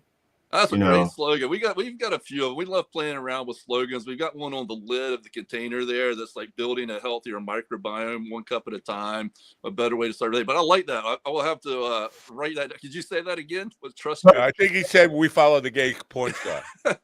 Hey, trust your gut again. But here's the one common thing about health and everything that goes on, all the politics, is one thing we should all be able to get around is better health. 50% of adults in this country have some sort of specific digestive health issue. And then all the rest of us, when you really understand how much your gut has to do with your total health and well-being, it's fundamental. I mean, the gut microbiome and what they're learning about that, it's so fundamental to our health. It's right up there with exercise and sleep and all of those kinds of things. The metabolites that the microbiome produces, totally critical to every part of your health, from your mental health to your digestive health to your muscular skeletal health, cardiovascular health. It's immune health is a big part. 70% of your immune system is in your gut. 70%. And 90% of the serotonin produced in your body is produced in your gut. 90% of serotonin. Most people think that's all produced in the brain, but it's produced in the gut. Wow. And so, yeah, and there's all kinds of connections between like dementia now and gut health, aging. People have like a fairly stable like gut microbiome as we're young, and then as we age, it starts to get compromised, particularly the walls of the intestinal tract, the mucosal linings start to break down, and then we start getting like pathogenic kind of bacteria start to get through through into the gut, and then also inside the gut, things get out of the gut. That's what they call leaky gut, and keeping a healthy gut helps to maintain that mucosal lining within the gut, and that does a lot to affect these things like the types of chronic disease and stuff that we see as we get older. Everything from like diabetes to dementia to cardiovascular disease, muscle wasting, Bacillus coagulans at 1 billion CFUs, which is in our product. And Good Brew spelled BRU. So hey, just so you know, anybody's listening, I just put a special on the front page for Mind Dog. And if it's Good Brew spelled BRU, so GOODBRU.com. And if you use /Mind Dog, or if you just or put Mind Dog in at the checkout, you'll get an extra 10% off of whatever you purchase. You don't have to purchase a special. I just did a special because of 3 of the smalls like this. So yeah. So people can get it. So people might not want to start off ordering a large or whatnot. So 3 smalls at less than $1 per serving is on the front page of the website right now. So Good Brew spelled BRU /Mind Dog to get a Links more in of a the discount. description. You got to buy the book. Yeah, you got to buy the book. Yeah, right. Let me ask you, because I am old and blind, and I appreciate you sending me an advanced sample but here's the thing. I'm so old and blind that I can't read any of the directions, and I don't know if I'm using it correctly. Here's what I've been doing. I've been making a pot of coffee and then putting a couple of the 2 scoops in a cup of coffee. my wife suggested maybe I'm supposed to be putting it in when I make the coffee in the basket with the coffee. Am I doing it correctly? You're doing it perfect. Yeah, you're doing it right. In fact, I would not suggest putting it in the basket with the coffee because you don't want to filter out any of the probiotics. So yeah, one or two scoops a day in your cup of coffee, and that's all you got to do. I do two scoops a day with my morning coffee. My business partner Steve, he does one scoop, and Steve has gotten tremendous benefits from it. Actually, Steve didn't even realize it was going to benefit him so much. He was suffering from GERD and acid reflux, and then when we started making the product and he started using it regularly, it helped his GERD and reflux a lot. Now, we don't sell it as a cure for any one specific thing, but we get over 55% reorder rate. So we have over 55% of the people who order once reorder it, which is a huge sign. And usually they'll go from ordering a small to ordering a large to then doing a subscription. And, so that's proof is in the pudding, kind of thing. But, we get all kinds of stuff, and we get so much great feedback, and from all different types of people. But some of it's real humorous, because people are talking about their poop and stuff like that. So it gets crazy stuff. But people get excited, man. I mean, there's people out there who've been suffering with things like they'll tell us for like 20 years. We had a nurse for 20. She said she had been going and trying to get something solved with her digestive issues for 20 years, and it was like a week of using Good Brew, and she was like, man, I'm never stopping this stuff again. So, everybody's different, but I have my second question, which I didn't get to ask yet, was I don't drink coffee. I don't drink tea. As a matter of fact, I don't drink any hot drinks. And it sounds like the drinks that you suggested are hot drinks. Most of the time I drink water. Yeah. I don't know if I want to put that in my water. I don't know if it's water soluble, but I eat a lot of salads. Could I put it in my salad dressing? Yeah. And would it still have the same impact? Sure. Yeah, sure. That's perfectly fine. You can put it in your salad. You can put it in water. The one thing with water, it's like anything, if it's hot, it dissolves really nicely. And if you put it in water, you just have to stir it a bit. Or I sometimes, if I use it in water, which occasionally I do, I'll use like just a little bit of hot water. Hot doesn't have to be hot, like just hot tap water or whatever, and that helps it dissolve a little faster. But if you just put it in water and stir it in there, you just have to wait for a little while for it to dissolve. You can put it in a salad. Now, if you do a salad, for example, Italian dressing has a lot more vinegar than, let's say, blue cheese dressing. Would that would that impact it? No, that's the great thing about the spore form. It would, most probiotics it would, but it not with Bacillus coagulans. So they'll be fine. And same thing with juice. We have people who use it in juice. And the only thing I say about it, if you're making your own juice, is just like with the coffee, I would put it in towards the end, not at the beginning, because you don't want it to get caught in a filter if you're straining it. And also, I don't know this. I just would say, if you're making juice with a juicer, put it in at the end, because you don't want the shear forces of the blades if you're blending or something like that to potentially, I don't know that they would, but to damage the probiotic. So if you put it in at the end, it's not going to be an issue with that. Here's something completely inappropriate. I was just thinking, because GD, if Kobe was still here, he could feed it to GD in a way that he would really enjoy. We would call it Australian dressing. But I thought you was gonna say bird. What's it called? Bird feeding. Yeah. Oh no, we're not baby birding anybody. Baby birding. That's what I thought you were gonna go, Matt. Honestly, because okay. Because I thought you, when you said actually appeal to me, I thought you was going to. I appreciate you making my job much easier by insulting yourself for me. Well, you went to baby birding instead of like a hand churned milkshake. I don't drink milkshakes. I'm lactose intolerant. All right. Okay. Yeah, this is dairy free, sugar free. We've tried it, and a lot of the big fibers that are on the market are really big, produced or put on the market by the big pharma companies. I mean, they use the cheapest fibers, like they and the biggest top selling. You mean like fibers, cotton? They're made like cotton,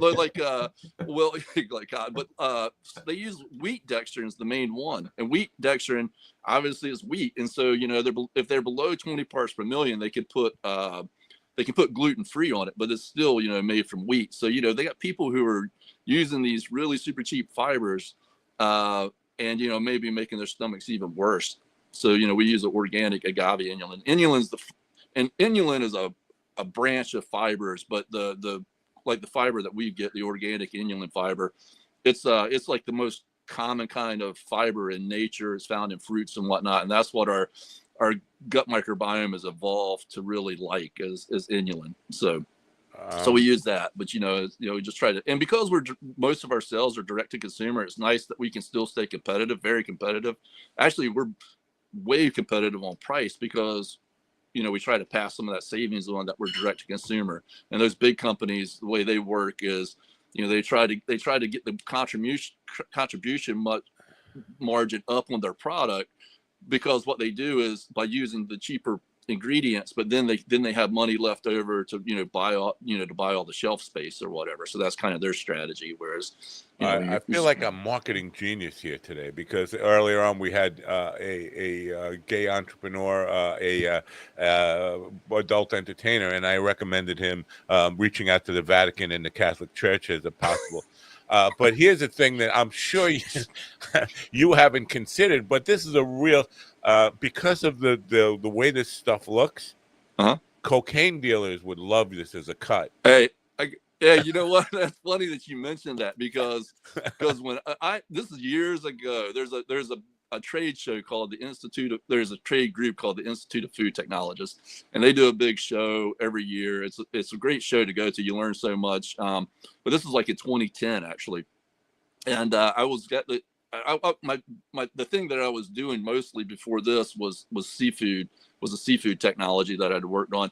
And anyhow, I had to go to Chicago. I remember I was broke. I hardly had any money in the bank, and I had enough money. I got a plane ticket, and I got a hotel room in Chicago, and I flew up because I needed to actually look at some equipment for what I was doing with the seafood thing. But I was, checking out everything, and I went, and this is back then. This agave inulin wasn't on the market. But I don't know if you're familiar with agave syrup. So agave syrup is made from the agave plant that they're using. Mostly the tequila makers are primarily the producers of the agave plant. Wow. So the tequila companies were trying to look for more to do with the agave plant. And so in the tequila making process, they break the agave down. It's got a piña. It looks like a humongous pineapple kind of. And so they break that down with heat. And when they do that, they end up with fiber and sugar as also part of the byproduct of what they also use in making the tequila. So at that time, they were kind of like, well, let's start, try to market the sugar or the syrup that we make from the agave plant. I don't know if you guys remember that. It's still on the market, but it was like a big push for it back a while back. But when I was going by the booth, here's getting to your cocaine story. There was this guy, and he was from Mexico, and he was sitting at this most plain table. He didn't have anything up at all, like no marketing, nothing. It was just like a plain card table kind of like thing, and he had his like agave syrup up there, and I started talking to him, and back behind him he had these sacks of white powder, and so I was like, hey man, what's up with the white powder? And he was like, this is the fiber. And he's like, boom. I was like, well, what do you do with it? He says, nobody knows what to do with it, but he had one like inkjet printed piece of paper from a study that a Mexican university had done on it. And the Mexican university was like, this stuff has got good, fiber qualities. It's soluble. And it may have prebiotic qualities. I said, that's so interesting to me. And that's how so get back to your story. It comes from Mexico. I mean, it's right down there, with the, maybe we should, supplement our business. Was there an issue getting it through customs since it looks like powder and came from Mexico? No, I want to say you I thought GD was your head of packaging, because you put this adult proof. You can't open the thing. You have to call in a team from the bomb squad to get these things open. Oh, right. Yeah. First of all, it doesn't take much to trip Matt up. Matt got stumped by a piece of tape. That's regular tape. It was regular tape. It was super strong, invisible tape where you could. Yeah, well, I'm glad. Well, we do that, and we also do the. So we, how a lot of the products you buy, when you open the lid, there's a sealed piece on the top of the container that you rip off. The reason we use the external safety measure, tamper-proof measure, is because we have a foam liner in the lid, and that way we want the foam liner to stay in the lid so that you get a nice tight seal on it, because the fiber is water soluble. It's very humectant. So like us here on the East Coast, you know, where you get a lot of humidity, you want a nice seal on the lid because and it says keep dry on the top of it too. So the reason we use the tamper-proof wrapper is so that we don't have to use the internal seal. Fair enough. So you weren't deliberately trying to upset Matt. What happened to your microphone? Got so loud all of a sudden. Hey guys, I'm gonna jump off here. I gotta jump. Steven's got to go take care of. You know what? He's got to go take. Yeah, Kobe left. Now he's leaving. Right. It just makes sense. Yeah. Do you have to be of reasonable health before? Well, I've only been using it for a week, but I'm in pretty rotten health. I'm pretty much a walking corpse. Okay. And I have not noticed any benefit yet. First of all, so do you have to be of reasonable health to actually notice the benefits, and how long does it take? No, see, that's the thing with gut health. Gut health is kind of like very multiple levels of recognizing health. So we have people who have some specific issue, IBS or constipation or GERD or any multiple things. I mean, we hear all kinds of things. And you know, sometimes they'll with good brew, they'll feel like this very immediate kind of within a few days, some sort of very specific kind of benefit, you know. But for most people, it's the long-term benefit of keeping a healthier gut that you should start to notice that, you know, with just regular your digestion should get better, but you might also start to notice over time the overall benefits of a healthier gut, which is a much improved immune system, better, like less soreness. You might start to notice that as well, because it has been tested quite a bit for its protein utilization. So people who people who are working out and stuff might notice that very quickly, you know, within, you know, maybe a few weeks or something like that. But just us as regular everyday people, you know, less soreness after, you know, any kind of strenuous activity, but also maybe better protein. You might find you get better muscle tone or better muscle mass over time as well. It's quite a bit. It's shown with older people like a 16% increase in protein utilization, which is a lot. And that's one of the biggest, problems with getting older is our bodies don't absorb nutrients as well. Yeah. So protein is a big part of that. And, you know, people, as they get a lot older, they start having problems with falling and that sort of thing. So maintaining muscle mass is really important. And then also with vitamin absorption too, the microbiome has a lot to do with vitamin B absorption and vitamin B production. So the metabolites in the microbiome are really essential, not only in just helping with absorption, but they also produce nutrients that we need, specifically in certain short chain fatty acids is actually a really big one. So short chain fatty acids are largely produced by the gut microbiome, and the short chain fatty acids are the primary energy source for the cells in our intestinal tract. And like 70% of the energy consumed by the colon is from these short chain fatty acids. They also affect metabolism throughout the body, but there's a big connection between colon.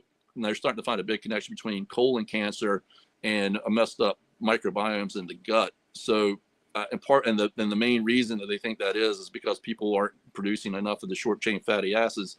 So the guts basically the cells are under stress in the gut, and maybe they're trying to use also other kinds of energy sources, and therefore they're becoming they're becoming cancerous, so to speak. Yeah. So it's about your overall health. You need to think of your gut microbiome as being just like fundamental, like exercise, sleep, food you eat, all those other kinds of things. And we put so much stress on our bodies, that we're always taxing it with all sorts of things. But sugar, the microbiome has been shown, and especially with combined with soluble fiber, to have a lot to do with blood sugar levels, how quickly we absorb sugar, how easily we metabolize sugar, all of those different kinds of things. So with time, you might notice a lot more in terms of just, you might say, well, I feel a little better. I'm sleeping a little better. I feel a little more clear-minded. I have a little less, muscle fatigue.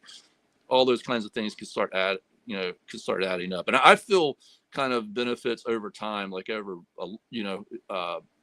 I would say like over like one of the benefits I really felt was with jogging. So I jog a little bit, and I was like, man, I'm just not feeling as sore. Why is that? And then, I kind of made the correlation. I'm like, that's the better protein utilization. And they tested it with the Israeli military. It was one really good study they did with Bacillus coagulans, and they were recovering faster from training. With that. So, I don't want to make a joke about the Israeli military right now. There's things you can always go off track. Yeah, you're getting too much trouble.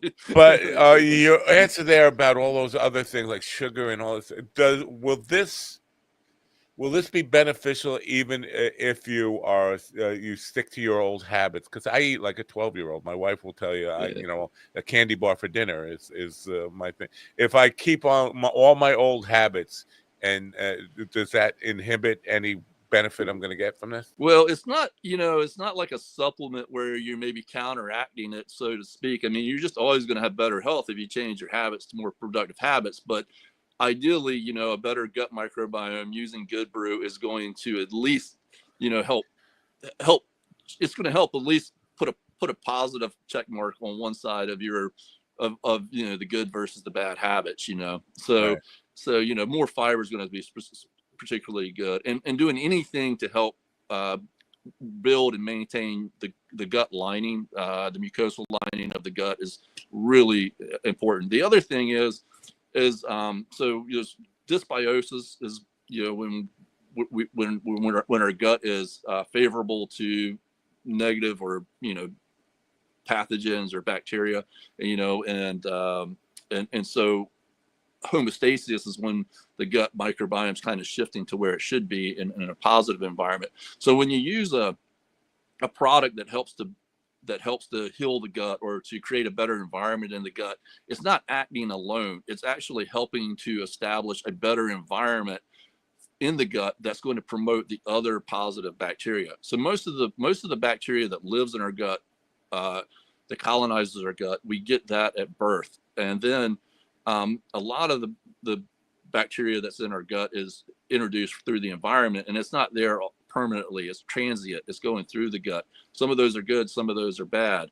Bacillus coagulans has been found with humans for millennia, but it's a transient probiotic. It's a good bacteria that moves through the gut. So we get it sometimes in nature from fermented food sources or whatever, and it goes through. It's evolved with humans to bloom in the gut. It produces a lot of great metabolites, and then it passes through. But in the process of doing that, it's assisting all of the other positive microbes in the gut by creating a better pH balance and a better environment that helps those permanent microbes to flourish and help suppress the bad ones. And so there's a lot of study in like the interaction of these different microbes. And there's this cool term, we're all holobiont. So holobiont is like a meta-organism.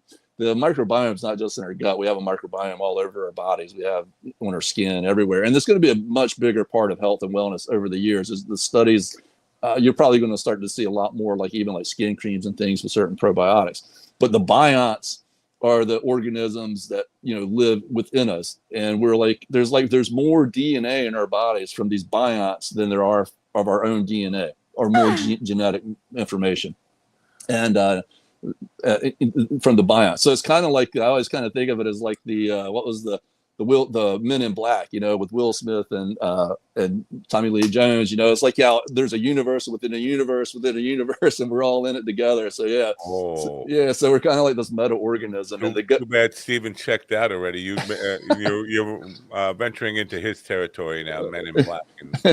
Okay, but I think of that, like I think the little the cat necklace that had the little universe and stuff. Oh yeah, now you're getting into quantum gut science, I think it's called. No, quantum gastronomy. No wonder we're number 3 in the science and physics category on Good Pods. This is the kind of information. What is your background? Did you go to medical school? Were you a chemist? What's your background? I'm an entrepreneur that's gotten interested in all sorts of things. Okay, that could be a drug dealer. That didn't answer the question. That could be a drug dealer. Answer his question. Okay, so I started. I mean, my background, my undergraduate degree is in geology, and my graduate degree is in business. So, but I did research but I've done a lot of research particularly around marine biology. So I had a research project when I was one of the first things I did in science when I was an undergraduate. We started a pretty intensive research project on remote sensing and pheromones in blue crab. So I'm from North Carolina. Blue crab is a big thing out here. And so anyhow, we were trying to find the pheromones that male crabs produce to attract female crabs. And anyhow, so that got me then into studying food science because I saw an opportunity in trying to process blue crab without cooking them first in a raw form. So I, kind of trained myself in food science, and then I ended up doing research with NC State University related to that project. And it just so I learned a lot about food technology over about 15 years of doing that, and becoming a member of the Institute of Food Technologists, and I learned taking all the bumps and bruises of entrepreneurship too. I worked on that for a long time, and it ended up not turning out well after a lot of investment and a lot of time. I had a couple of patents. I worked in the patent office at the university as a grad student. I was also an entrepreneur in residence by the patent office at the university, at East Carolina University, where I went to school. So I learned a lot about technology and the interaction between technology and entrepreneurship. That's kind of where I like to be. I'm interested in entrepreneurship and taking technology and trying to commercialize it. So I've taught myself about gut health and that kind of thing. I've worked with a lot of professors. I've got a little research project I'm doing right now too at NC State University that's not gut health related, but it is health related, and it's around this molecule called plasmalogens, which is really interesting. And that we're looking to see if we can extract that from seafood. So that's my background, is more of just a curious person, and I like to learn. So that's it's just a weird. I don't mean this to be insulting. It's just a weird thing to get real super interesting. Like there are so many things that people can get passionate about.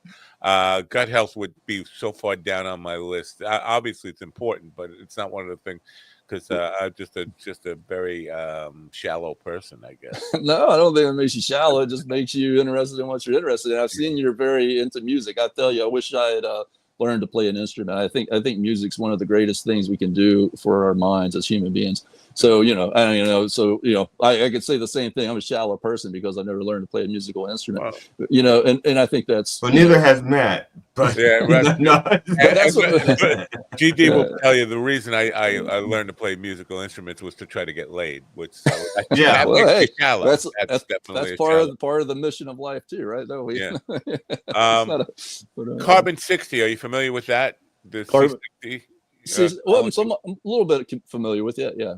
I've had 2 entrepreneurs on that, and they're butting heads. One guy is saying the other guy's phony, and he's not real Carbon 60 and all this stuff.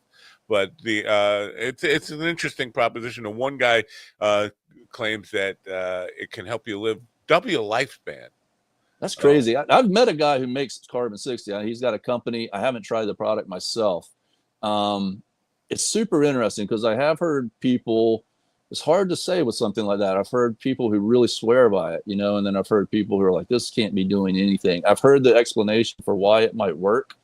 It's one of those things. It doesn't cost too much to try it. So if I can't. For me, it costs nothing. They sent me 3 months supply. I tried it every day for 3 months. I did feel better. I felt more active, more youthful than I had in a while. It could be placebo effect, but it was just so awful tasting that I regret. I dreaded every morning trying to happen to Well, have it. Good Brew is not awful, man. That stuff's good. Like, if you've been drinking Good Brew in your coffee, you know that's like it's perfect. And I and can't even taste the difference. Yeah, you can't even taste the difference. And one of the things about Good Brew, okay, so it has inulin in it. The inulin is slightly sweet. It's not very sweet, but it's a little bit sweet. And the way there's a reason for why I wanted to mention that is because they do make, over the years, they've made something that's sort of more akin to like a synthetic inulin. They've used that to use as a food ingredient additive to like support food manufacturing. And that's not sweet. And the reason is because the molecules of those chains of those inulins are longer and they don't break down as well. And so the fact that the Good Brew is a slightly sweet inulin lets you know that it's a natural form of inulin, and it dissolves really well that way. Hey, and one thing about New York and seafood and all that kind of stuff, I love going to New York, but I haven't been in years. But the reason that made something, I was working with a company on that last project in Carteret, New Jersey. And the last time I was in New York City was a week before the lockdowns. And I just thought I'd mention that. Like, I took the train from Broadway, New Jersey, over to Manhattan to meet a guy about seafood and the seafood project we were doing. And we were supposed to be launching that product in March of 2020 at the Boston Seafood Show. And the week before the lockdowns, Manhattan was a ghost town. We were just walking around, going into restaurants and stuff, like there was no lines or anything.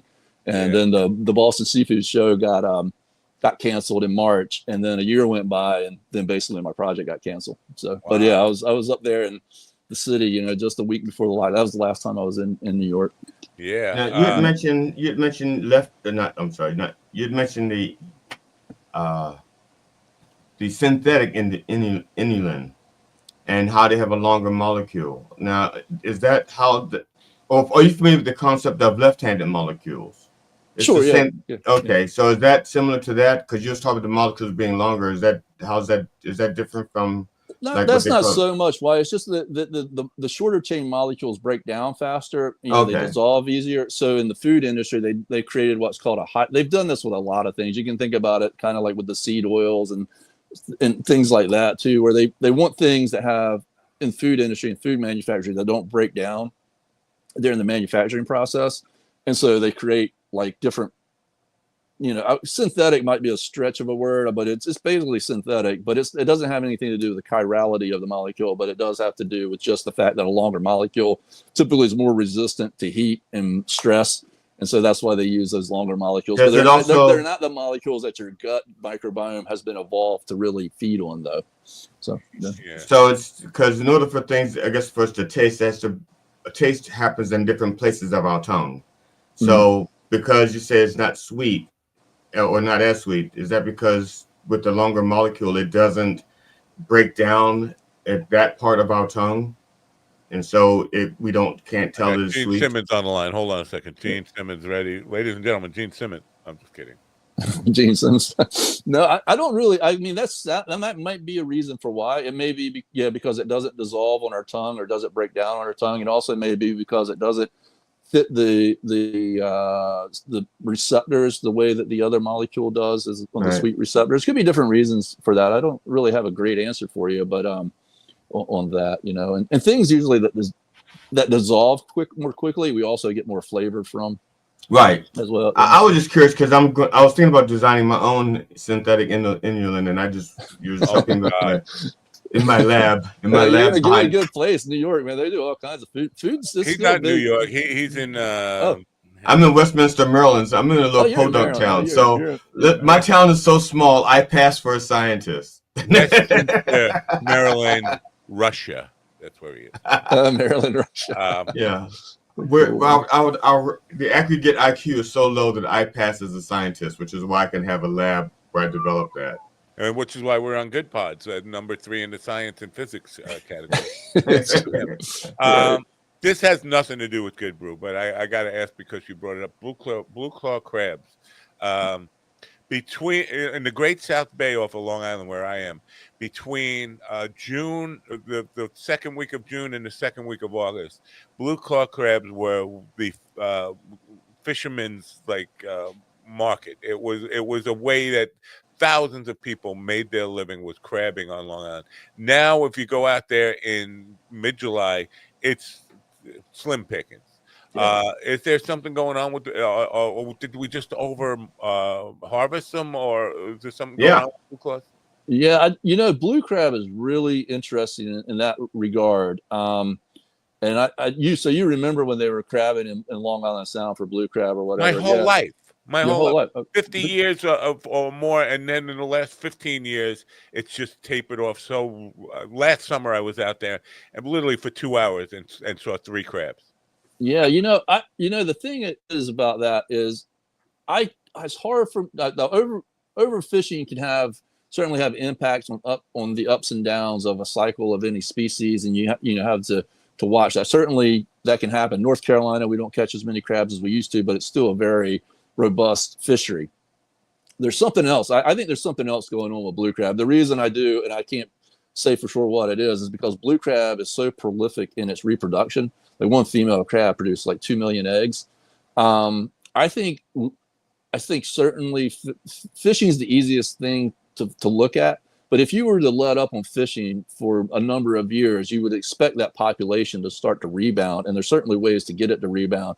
And so I'm very suspicious of certain things that might be in our water. And one of them that I'm very suspicious about is pharmaceuticals. We know that, for years we've been testing for certain kinds of chemicals in the water that we know are harmful. But we also have known for years that there's a lot of pharmaceuticals that are getting into the water that do affect marine life. And but nobody's really testing for them, and I think it's partially because it's a really thorny subject to try and tackle. And secondly, I don't know if anybody's ever really found any way to really deal with it. So it's a problem that A, is a thorny subject, and two, what would happen if we did start to produce all this data about these things in the water. So I'm suspicious that you could point the finger just at overfishing when it comes to blue crab. Yeah, it's also water conditions and stuff like that. It's like when COVID first hit. Trump says, "Well, if we test more, we'll find more."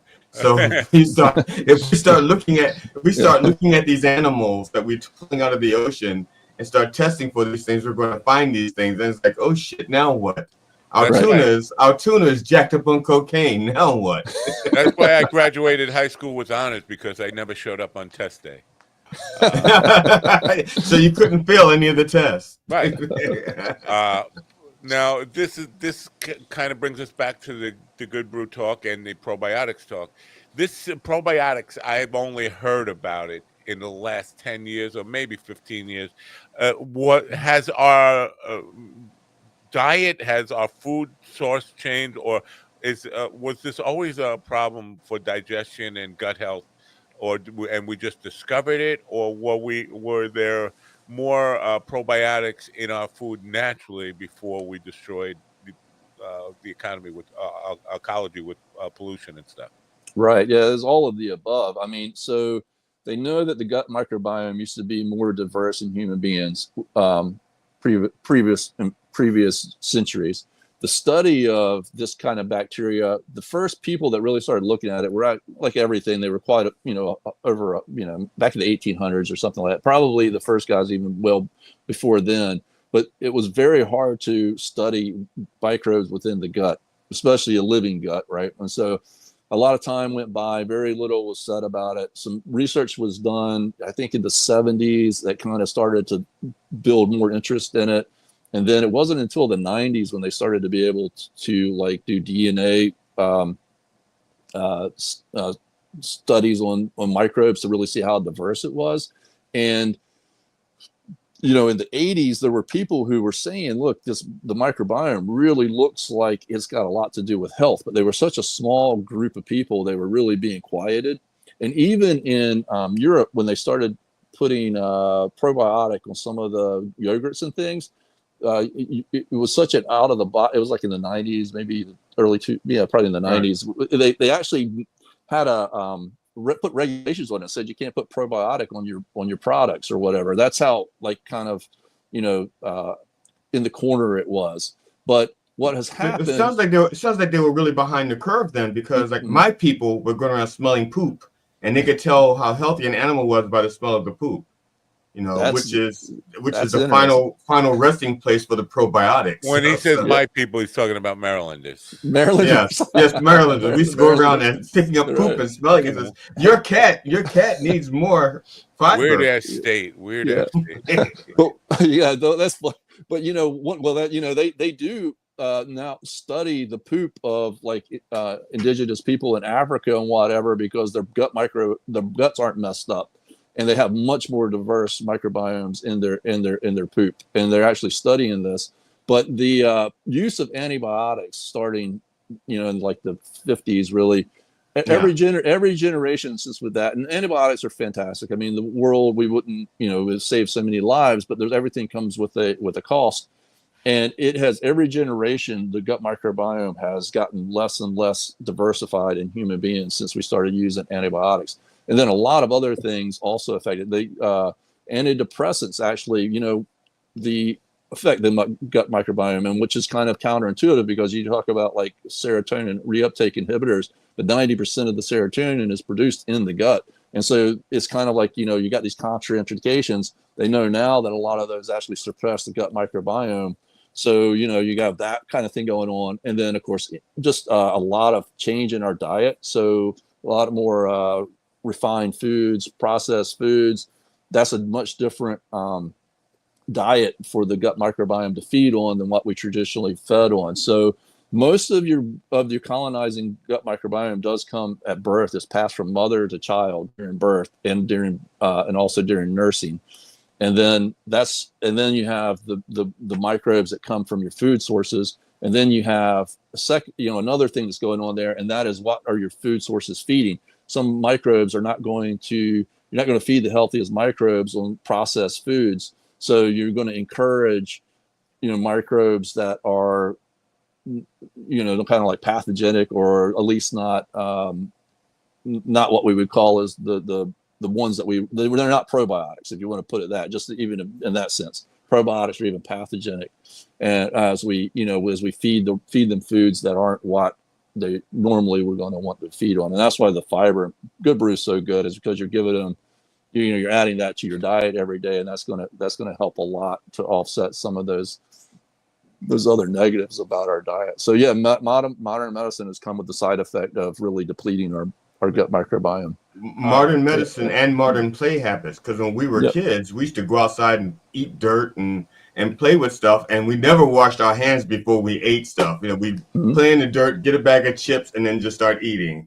Excellent point. I mean, there's with tetanus, there was observed that a lot of certain farmers didn't get tetanus, and they've traced that back to a microbe that they were getting exposed to in farming that most people weren't, but the microbe defended them from tetanus. So, and that's just one example, but there's a lot of, I mean, you make an excellent point. That is a very important point. Yeah. Does the product also come in gummies? I could have sworn I saw something about gummies on the website, and that gummies gets me excited. They do. You sell gummies as well on the website? No, we don't have any gummies. We've tried to avoid, adding sugar and stuff like that. We tried. I could have sworn I saw something about gummies on the website, though. What am I hallucinating that? Dementia? No, you might have been researching the product. Maybe you found a gummy that had probiotics in it or something like that. But no, we've never done a gummy. But we are hoping eventually to expand our product line, particularly with like a stick pack or something, so that a lot of people are on the go and whatnot, and we'll maybe do something like that. But no, we don't have a gummy. Okay. It's not a deal breaker. There's a lot of things that don't have gummies. But so again, I come from a marketing background, so I'm always thinking about marketing. It seems to me, coming back to what I was talking about before, that what to look for to know. Brand loyalty is all about knowing that this thing is actually working, and there's like signs to look for, I think, to know that this product is actually making you healthier in the short term to increase brand loyalty. Is that something that might be doable? Like because I don't know I don't know where to begin to look to know if it's having a positive impact on it. Well, right. I mean, for somebody just like you, if you don't have anything that's immediately, I have everything. Well, I'm the opposite of what you just said. Just so take it from that point. I have everything wrong with me. I have ass cancer. I have brain cancer. I have everything you could possibly think of. I have. Wow, man. Well, yeah, I think that with you, I mean, yes, observing how you're feeling over time with it. Well, we have so first of all, the Bacillus coagulans has like over 25 published papers just on this strain alone that have, that back up a lot of these claims. There's also a lot of research done on soluble fiber that back up a lot of the claims about soluble fiber in and of itself. And then in the combination of those two, there's a ton of research that's just generally being published. I mean, the amount of research that's being done on probiotics, gut health is crazy. Like I try to keep up with it, and every day I just got to pick like one article to read because there's so many that are getting published every day now. So it's a booming area of research. So there is a lot of research done. But for us specifically, we would love to get to the point where we could do specifically with Good Brew some focus groups and case studies and stuff like that. It costs a lot of money, so we're not there yet to be able to do that. But yeah, I mean, we would definitely be all into that. I mean, because from our testimonials and our over 50% reorder rate, we know it's doing a lot of different things for different people. We have people who it's helped them with their skin, they say, which isn't out of the box because there's actually research showing how probiotics help benefit people with their skin health and that kind of thing. So it's not I do look prettier. You have to. I think you guys would admit that I look prettier in the last week, right? You could not have looked worse, though. Oh, that's true. I started out pretty bad. Yeah. So there was no place to go but up. Well, here's the deal. But ugly. William was kind enough to send me enough product that we should see. It should be an obvious benefit. If I'm going to keep using it every day until I run out, and then I'm probably going to order a large. And you should too. Go to goodbrew.com/minddog. But so the audience should be able to see if I change it all over the next couple of months. I think I got a couple of months.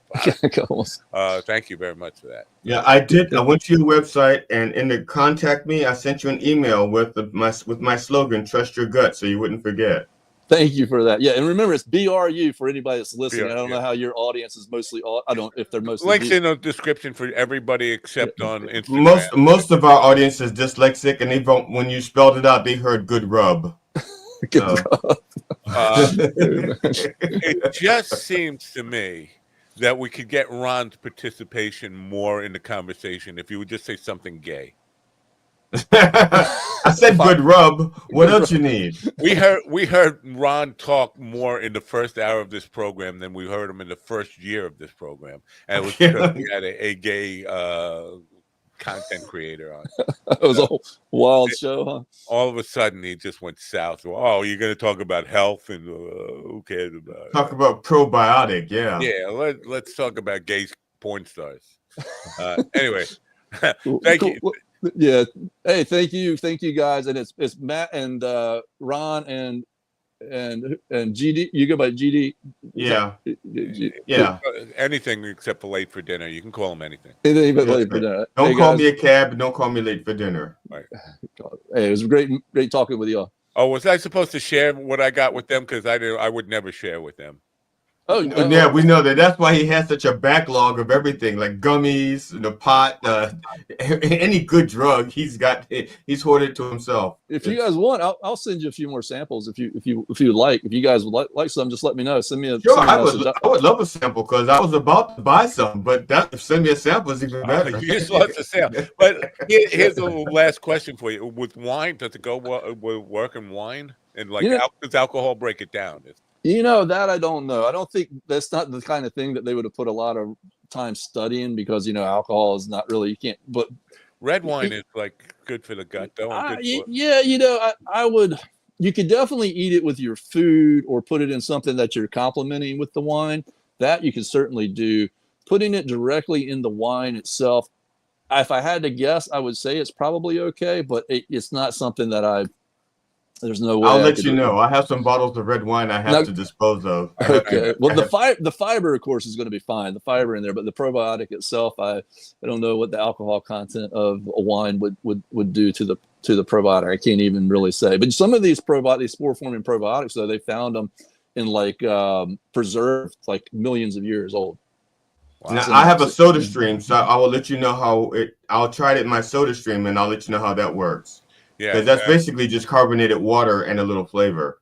And well, I'll bring, I don't want to be rude to William, so I'll mention what I'm going to mention about sniffing your shorts that you sell after we say goodbye to one. William, it's been a pleasure to have you here. I hope we help move some product. I really do. I'm going to keep using it, and if I see and feel a difference, I will be a evangelist for your product and tell the world about it every day. Because hey.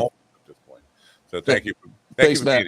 Thank you. You guys take care. Take it easy. Have a great day. Bye. You too. Bye-bye. Ron, if we say like it goes well with the sperm shake, will get you participating? Well, I'm not a big fan of coffee, and so. Well, it doesn't have to be in coffee. You heard it could be in you could snort it. I think. I don't know. Eat more fruit and add more fiber to your diet. Well, while William is still watching, I'm putting my address in the private chat. So if you do want to send a sample, you can. A stool sample, that is. But yeah. we talked about, because this would be an interesting thing for the audience to get involved in. We will send you a free sample, a stool sample from GD after he tries the product. You can sniff it. Let us know what you think. I don't know why. How did we get on stool sample sniffing? My people. That's how we used to test the health of animals. The previous guest, Kobe, was talking about that to some degree. I don't know. Yummy. Oh, this has been a really shitty show. Ohio Express. Yummy. Yeah, dummy. Put a baby in my tummy. I don't know. We've talked more about poop and shit or on this show than probably we've ever talked about before. Butter me with Crisco and call me a mule. Right. I did notice we got quite a big audience in all the different platforms, and the chat room has been quiet. Now with Kobe, I just assumed that people were being homophobic. I don't know why we got no comments. This is really weird. Generally, we'd have, I don't know, a room full of comments there. What do you think that with William? There's no reason that I think I'm thinking that people are just saddened by the news that Gene Hackman's dog died. It's a lot to deal with. On a Thursday morning, you wake up, you find out that the dog is dead. Oh. All right. Yeah. So good luck with the product when you get it. Now next week we have an author on who has been on before, and he sent books. He sent 3 books, 3 copies of the same book. Or maybe was it 4 copies? I think I was supposed to send it to you guys. I don't go to the post, so I wouldn't even know how to go about sending it to you guys. So I still have 4 copies of the book. Can you scan it? Can you scan it in your printer and then send us the pages, PDFs? I'm gonna try, because I have to leave the house today. I will try to send it to you, but that leaves you like 4 days to read the book or 5 days, whatever, or just come out and tell the guy, I didn't read your book and it's Matt's fault. He just got it. If I'm gonna admit to something, but you can't tell anybody. I mean, it's just got to be between the 3 of us. All right, nobody's listening. Okay, I have like 5 or 6 books given to me by authors that I haven't even opened the page beyond where they signed it. This is the problem with giving stuff away. If being a musician for 100 years now, if you give them your 45 record, they're never going to play it. If you give them a CD, that's a great coaster. That's what it is. Yeah, especially with the little plastic. Yeah. If you give your product away, nobody will use it because it has no value to them. If they spend their hard-earned money for it, it has value to them, and then they're gonna. Well, 2 books I bought. 2 books I bought to be supportive of a comedian friend of mine. I bought 2 copies, and one of them I gave away as the Reverend gave it away as a prize for confessing you can't your even sin. tell the difference between yourself and the Reverend at this point, is what you're saying. Well, the Reverend gave a copy away. Now, the Reverend did get an email back from that person. That person did read the book. Oh. But a copy that I bought, still in here. Haven't touched it. I'm terrible when it comes to reading. Yeah. Because I did so much reading to back in my days of spiritual science that I've read every word I could possibly read now. You read every word there is? I think so. I'm almost positive of it. How about actuary? Have you read that word? Once I got a letter from an actuary telling me that I had 300 months to live. Wow. But they never told me how long those months were. So there's like a discrepancy over the period of 300 months. There's like a discrepancy of close to a year.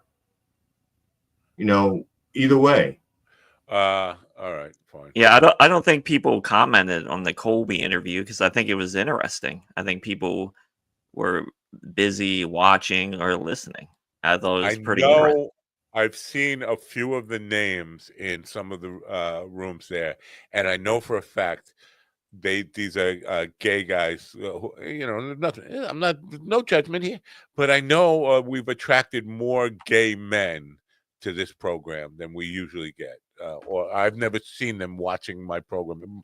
People I know who are gay guys who I've never seen in attendance, they were there today, and some of them are still here. I never mentioned that he was gay. When I shared it in the post, right? I just said that he was an adult content creator. Doesn't it say LGBTQ in the headline? No, I mean the thing I shared. I shared the. When you shared it, no, it doesn't say. No, it doesn't say that. All right. I thought in the original promo. What are we looking at here? A barefoot balloon pop. Yeah. Pop it with my bare foot. There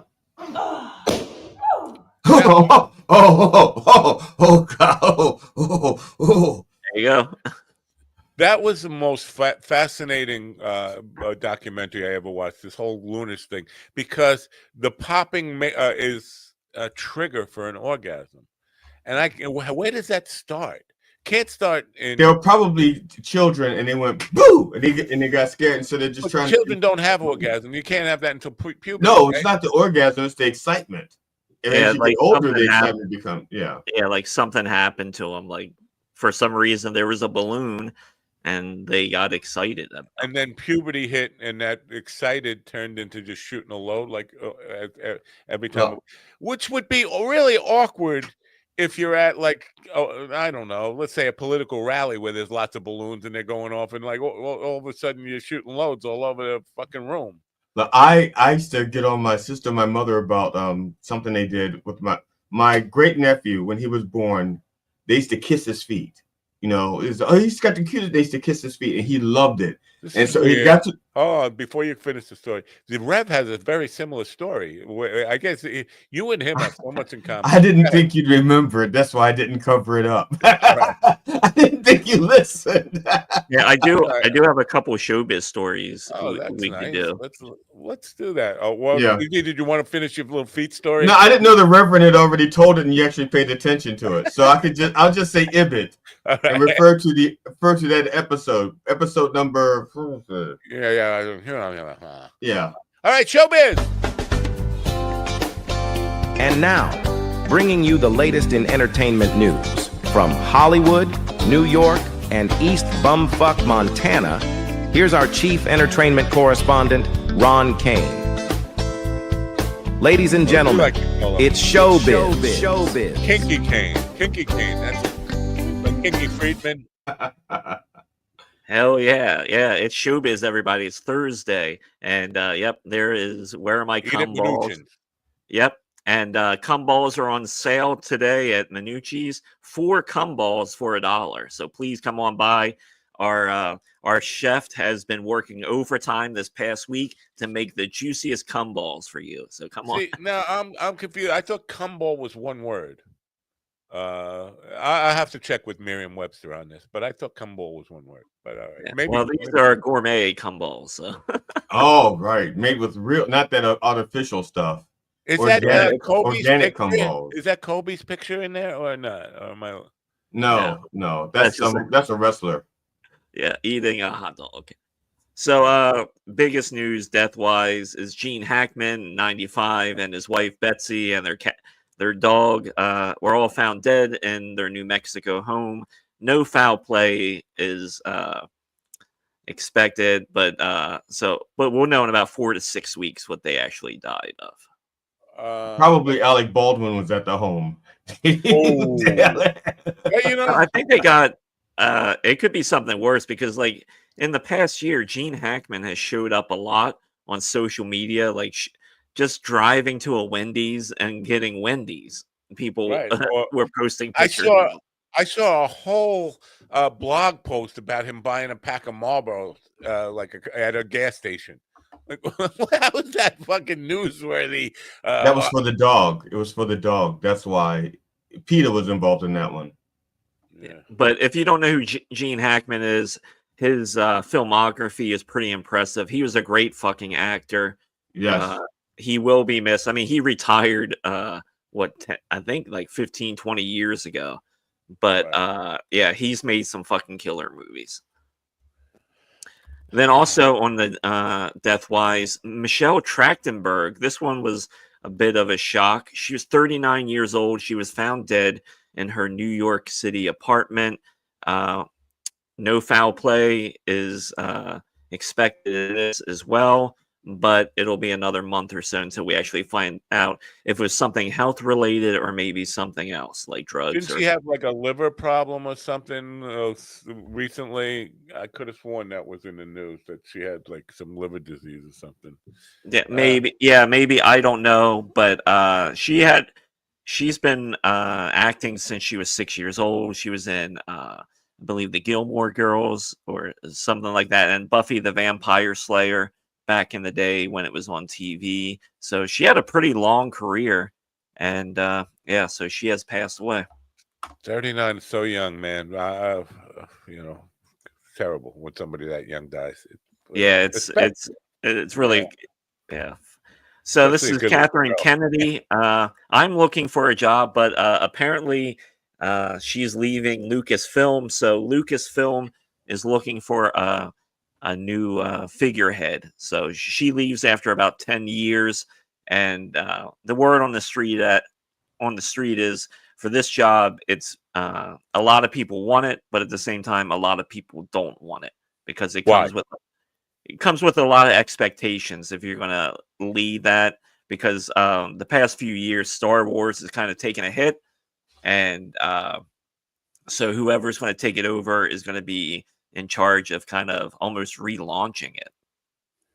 Yeah, you know what? That's opportunity, though. I would be excited. Listen, nobody's calling me to offer it to me, but I would be super excited, and no matter what my background was, to be able to take this over and start anew with it, and then be responsible for the rebirth. It's a great position for anybody. Yeah, and I need a job. I'm willing to sign one of those package deals that if they fire me and within a year I get paid $40 million. Sure, I'll take it. Okay, I'll take the job, and you can fire me for $20 million. Now a bidding war has just started between me and Ron for that job. You can fire me for $20 million. now, boys, there's room for both of you. You're both pretty.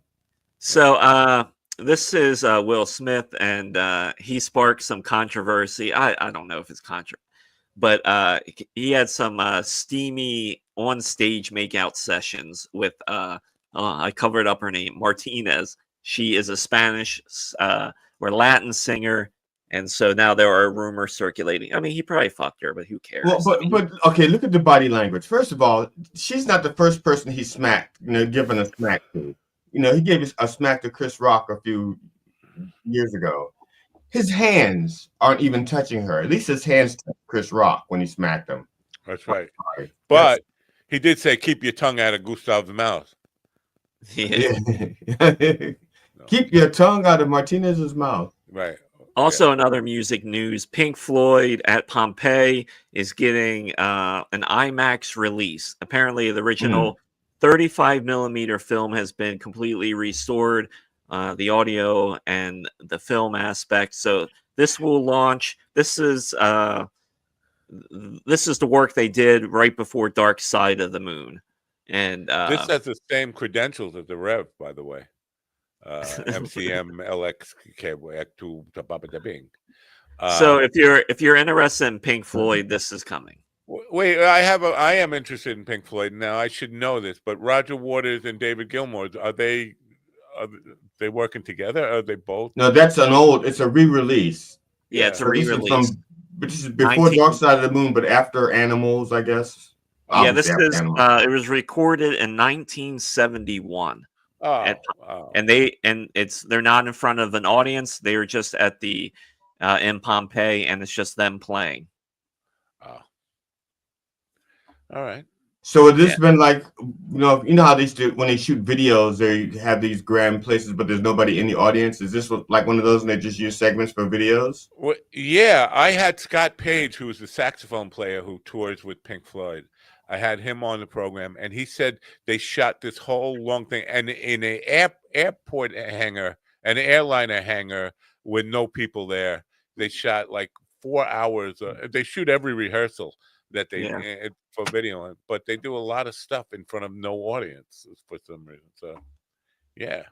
All right. Oh, that's how I practice my comedy, because it prepares me for the actual show. Right. So, someone asked, I guess. So the American Music Awards are coming back this year, and guess what? They're going to air on Memorial Day, because it's going to be half musical award show, then a tribute to the troops or some bullshit like. Well, this is a good idea to put a show on when everybody is out. Yeah. They're out barbecuing and beaching.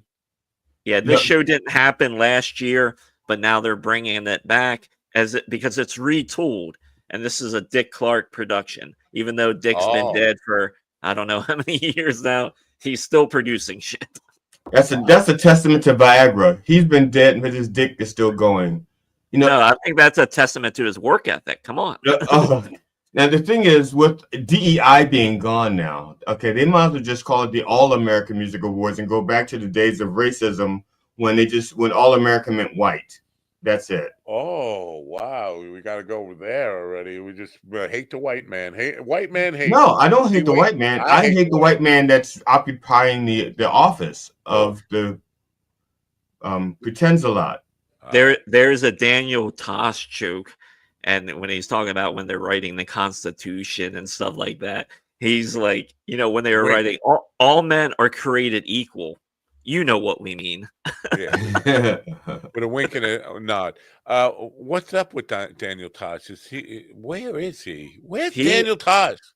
Tosh is around. He has he's got a podcast out that's really good. He doesn't have any comics on it. He just brings on like people in his life.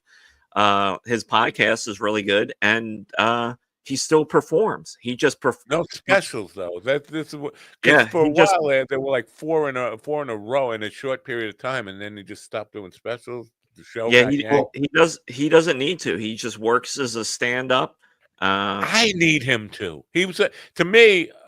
He's still working. You can go see him. He primarily performs out west, but he is doing dates out east too, I believe. I used to love his show Tosh 2.0, and I only stopped watching it was because I got tired of like every other episode. It seems like he was running around naked, and I was like, okay, I'm tired of seeing you naked. I like the material, I like the skits, but put some fucking clothes on, man. I'm tired. And once in a while, it's like it was almost like it was like becoming his. It was like replacing material. It's like I don't have a joke for this, so I'm gonna run around naked, and I got tired of his that. form of crowd work was showing my ass.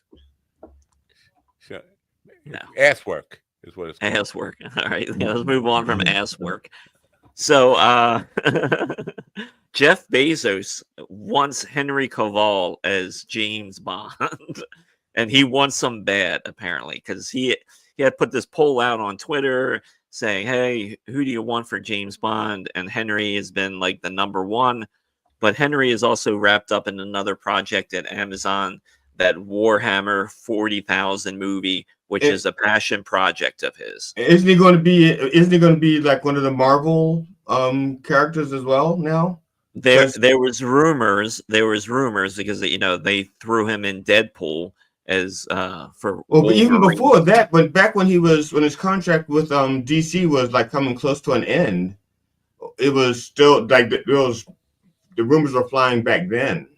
Yeah, I think eventually he will wind up working for Marvel in some aspect, and he would he would make a great Wolverine. I got to give him that. He would make a great Wolverine. And if you get involved into the Marvel franchise, you're pretty much set for fucking life. Well, to borrow a word from Stephen Ortiz, I could have said it without the fucking, but you're set for life. With this picture of Bezos, and I know there's a picture with Musk, and I think it's Trump also. They look like they would rather have Kobe Fawkes, and Kobe is available.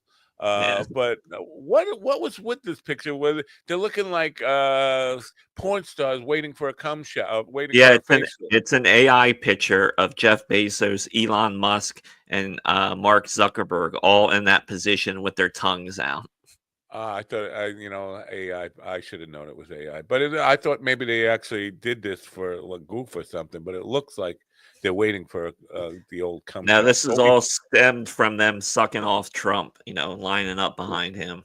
We like to call it the Kobe Fawkes martini, Kobe Fawkes cocktail. All right. So I'm not sure if you heard it. This is kind of a weird story. A bunch of artists in England released an album that was silent in protest of AI. So Annie Lennox is on it and a few other people.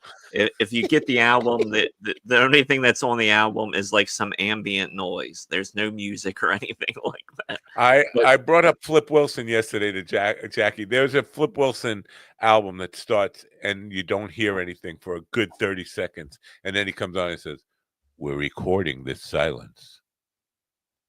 And then it goes on to talk about how every time you listen to it, it will be different.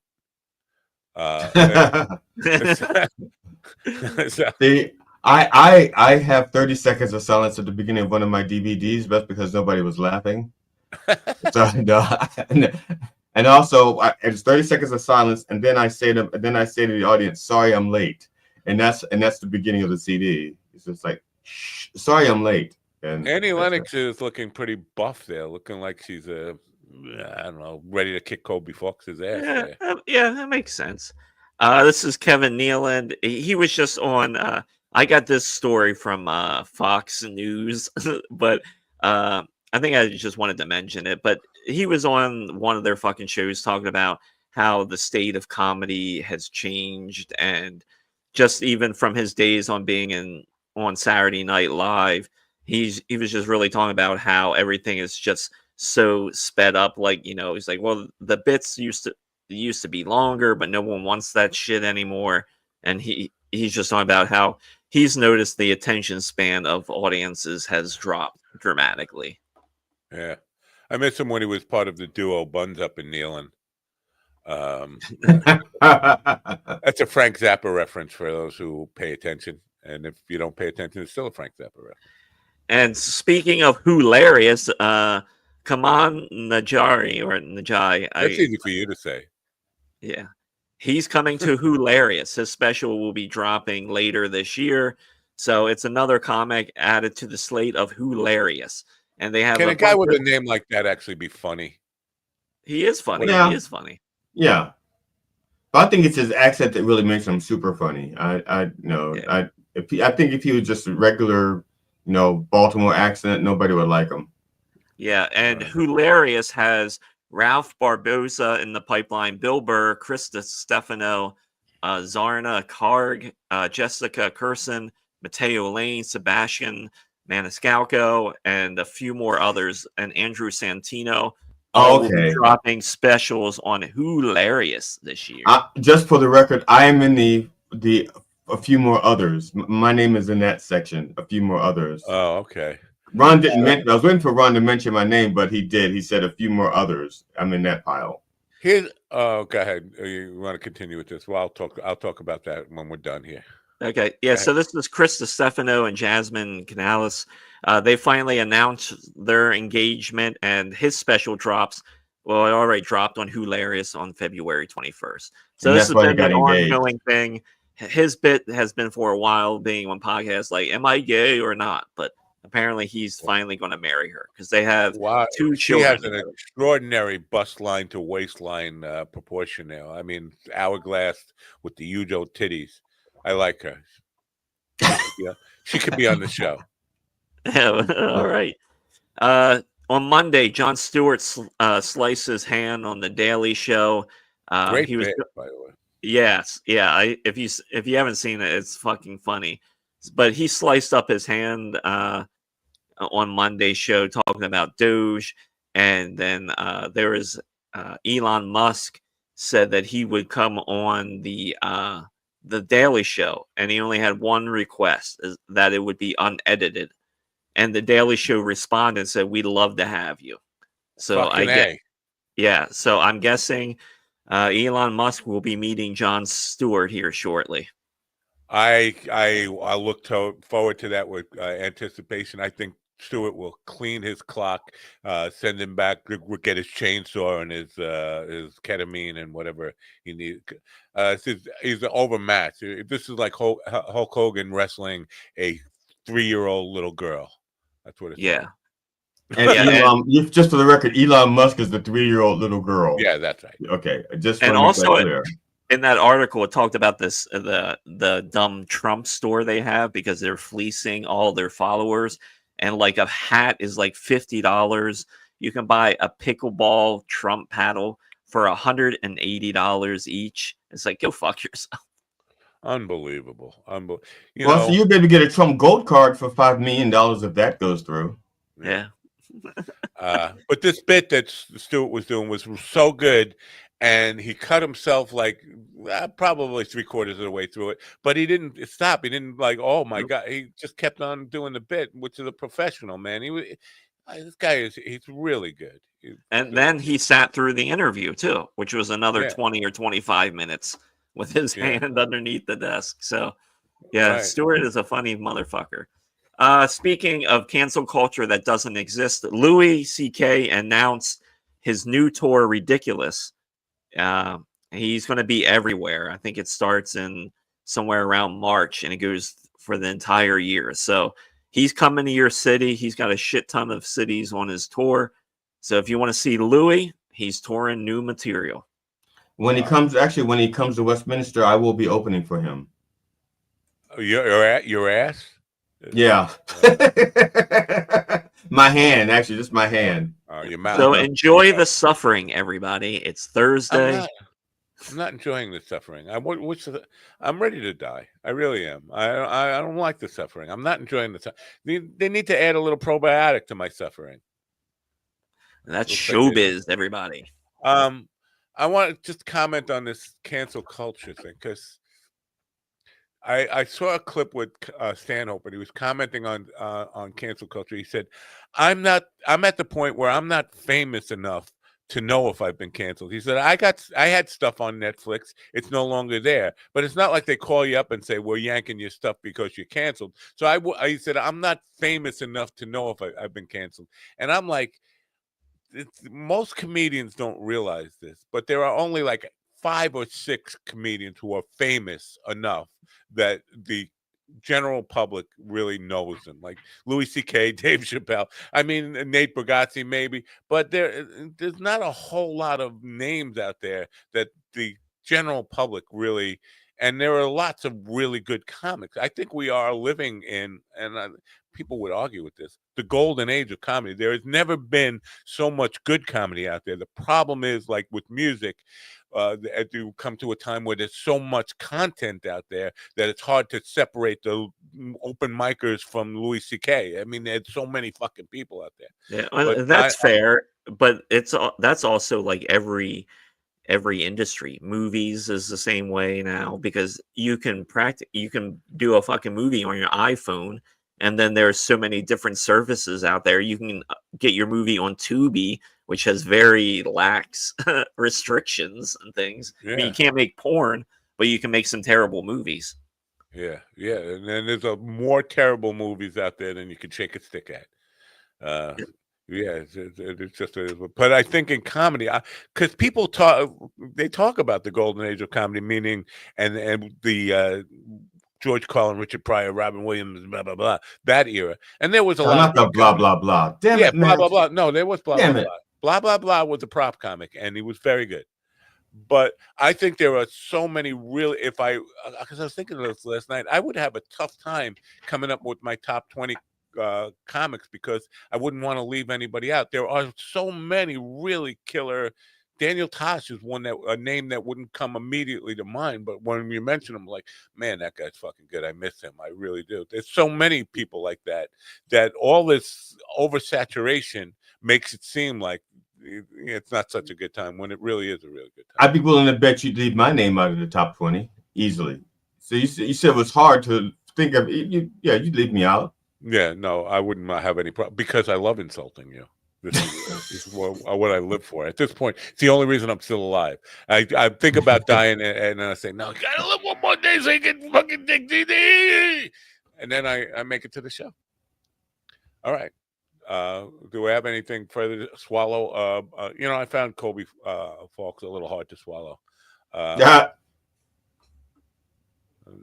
I thought you would say that about William Doe, but you've been swallowing his product for a few weeks now. Finish inside me. All right. At one point, his mic changed. Was it William? Mike? William Doe. Yeah, was it his mic that changed, or was it Kobe's mic that changed? And I thought Ron was playing one of like Slong Division stuff, and it was just that his mic had changed. The sound of his voice changed. Like, what the fuck? Yeah, I heard it. Yeah, I heard it too. Just got louder and yeah. I don't know. I can't even remember which one. I guess I'll review the tape and find out.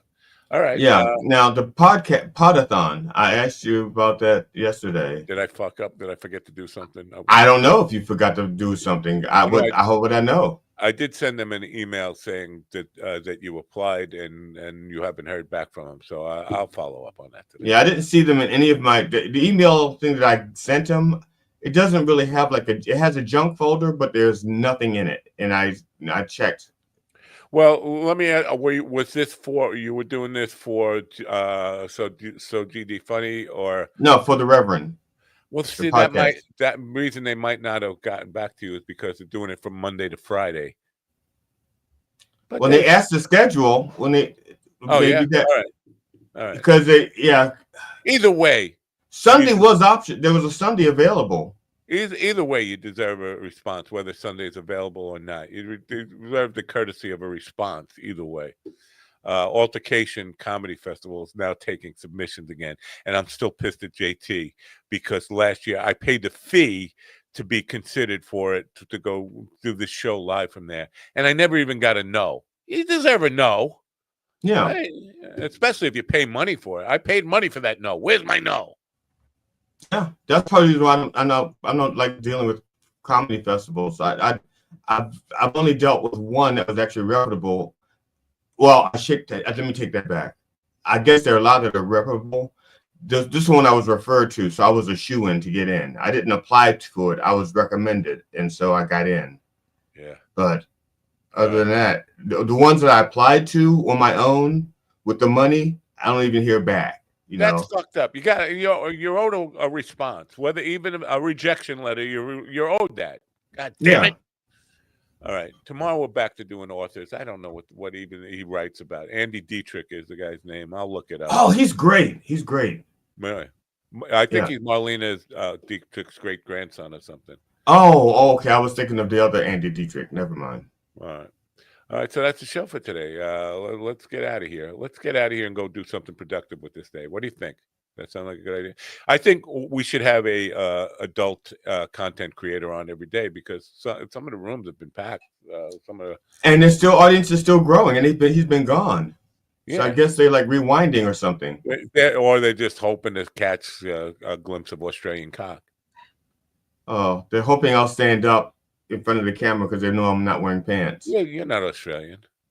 It's down under. I am down under. All right. So with that, I'm going to tell everybody, don't forget to turn on your radio. You got to be there.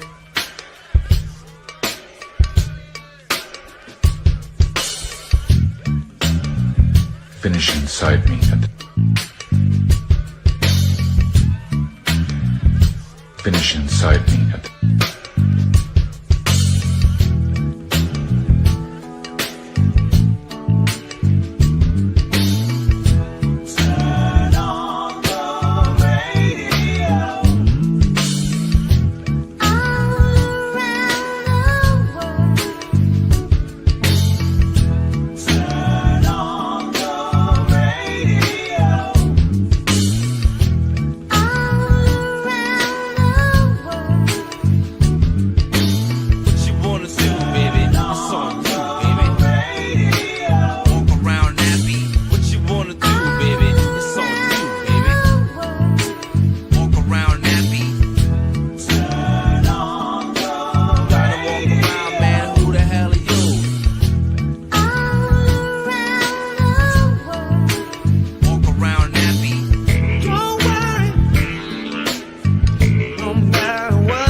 me, listen to me now. Listen to me, listen to me, listen to me now. Listen to me, listen to me, listen to me now. Listen to me, listen to me, listen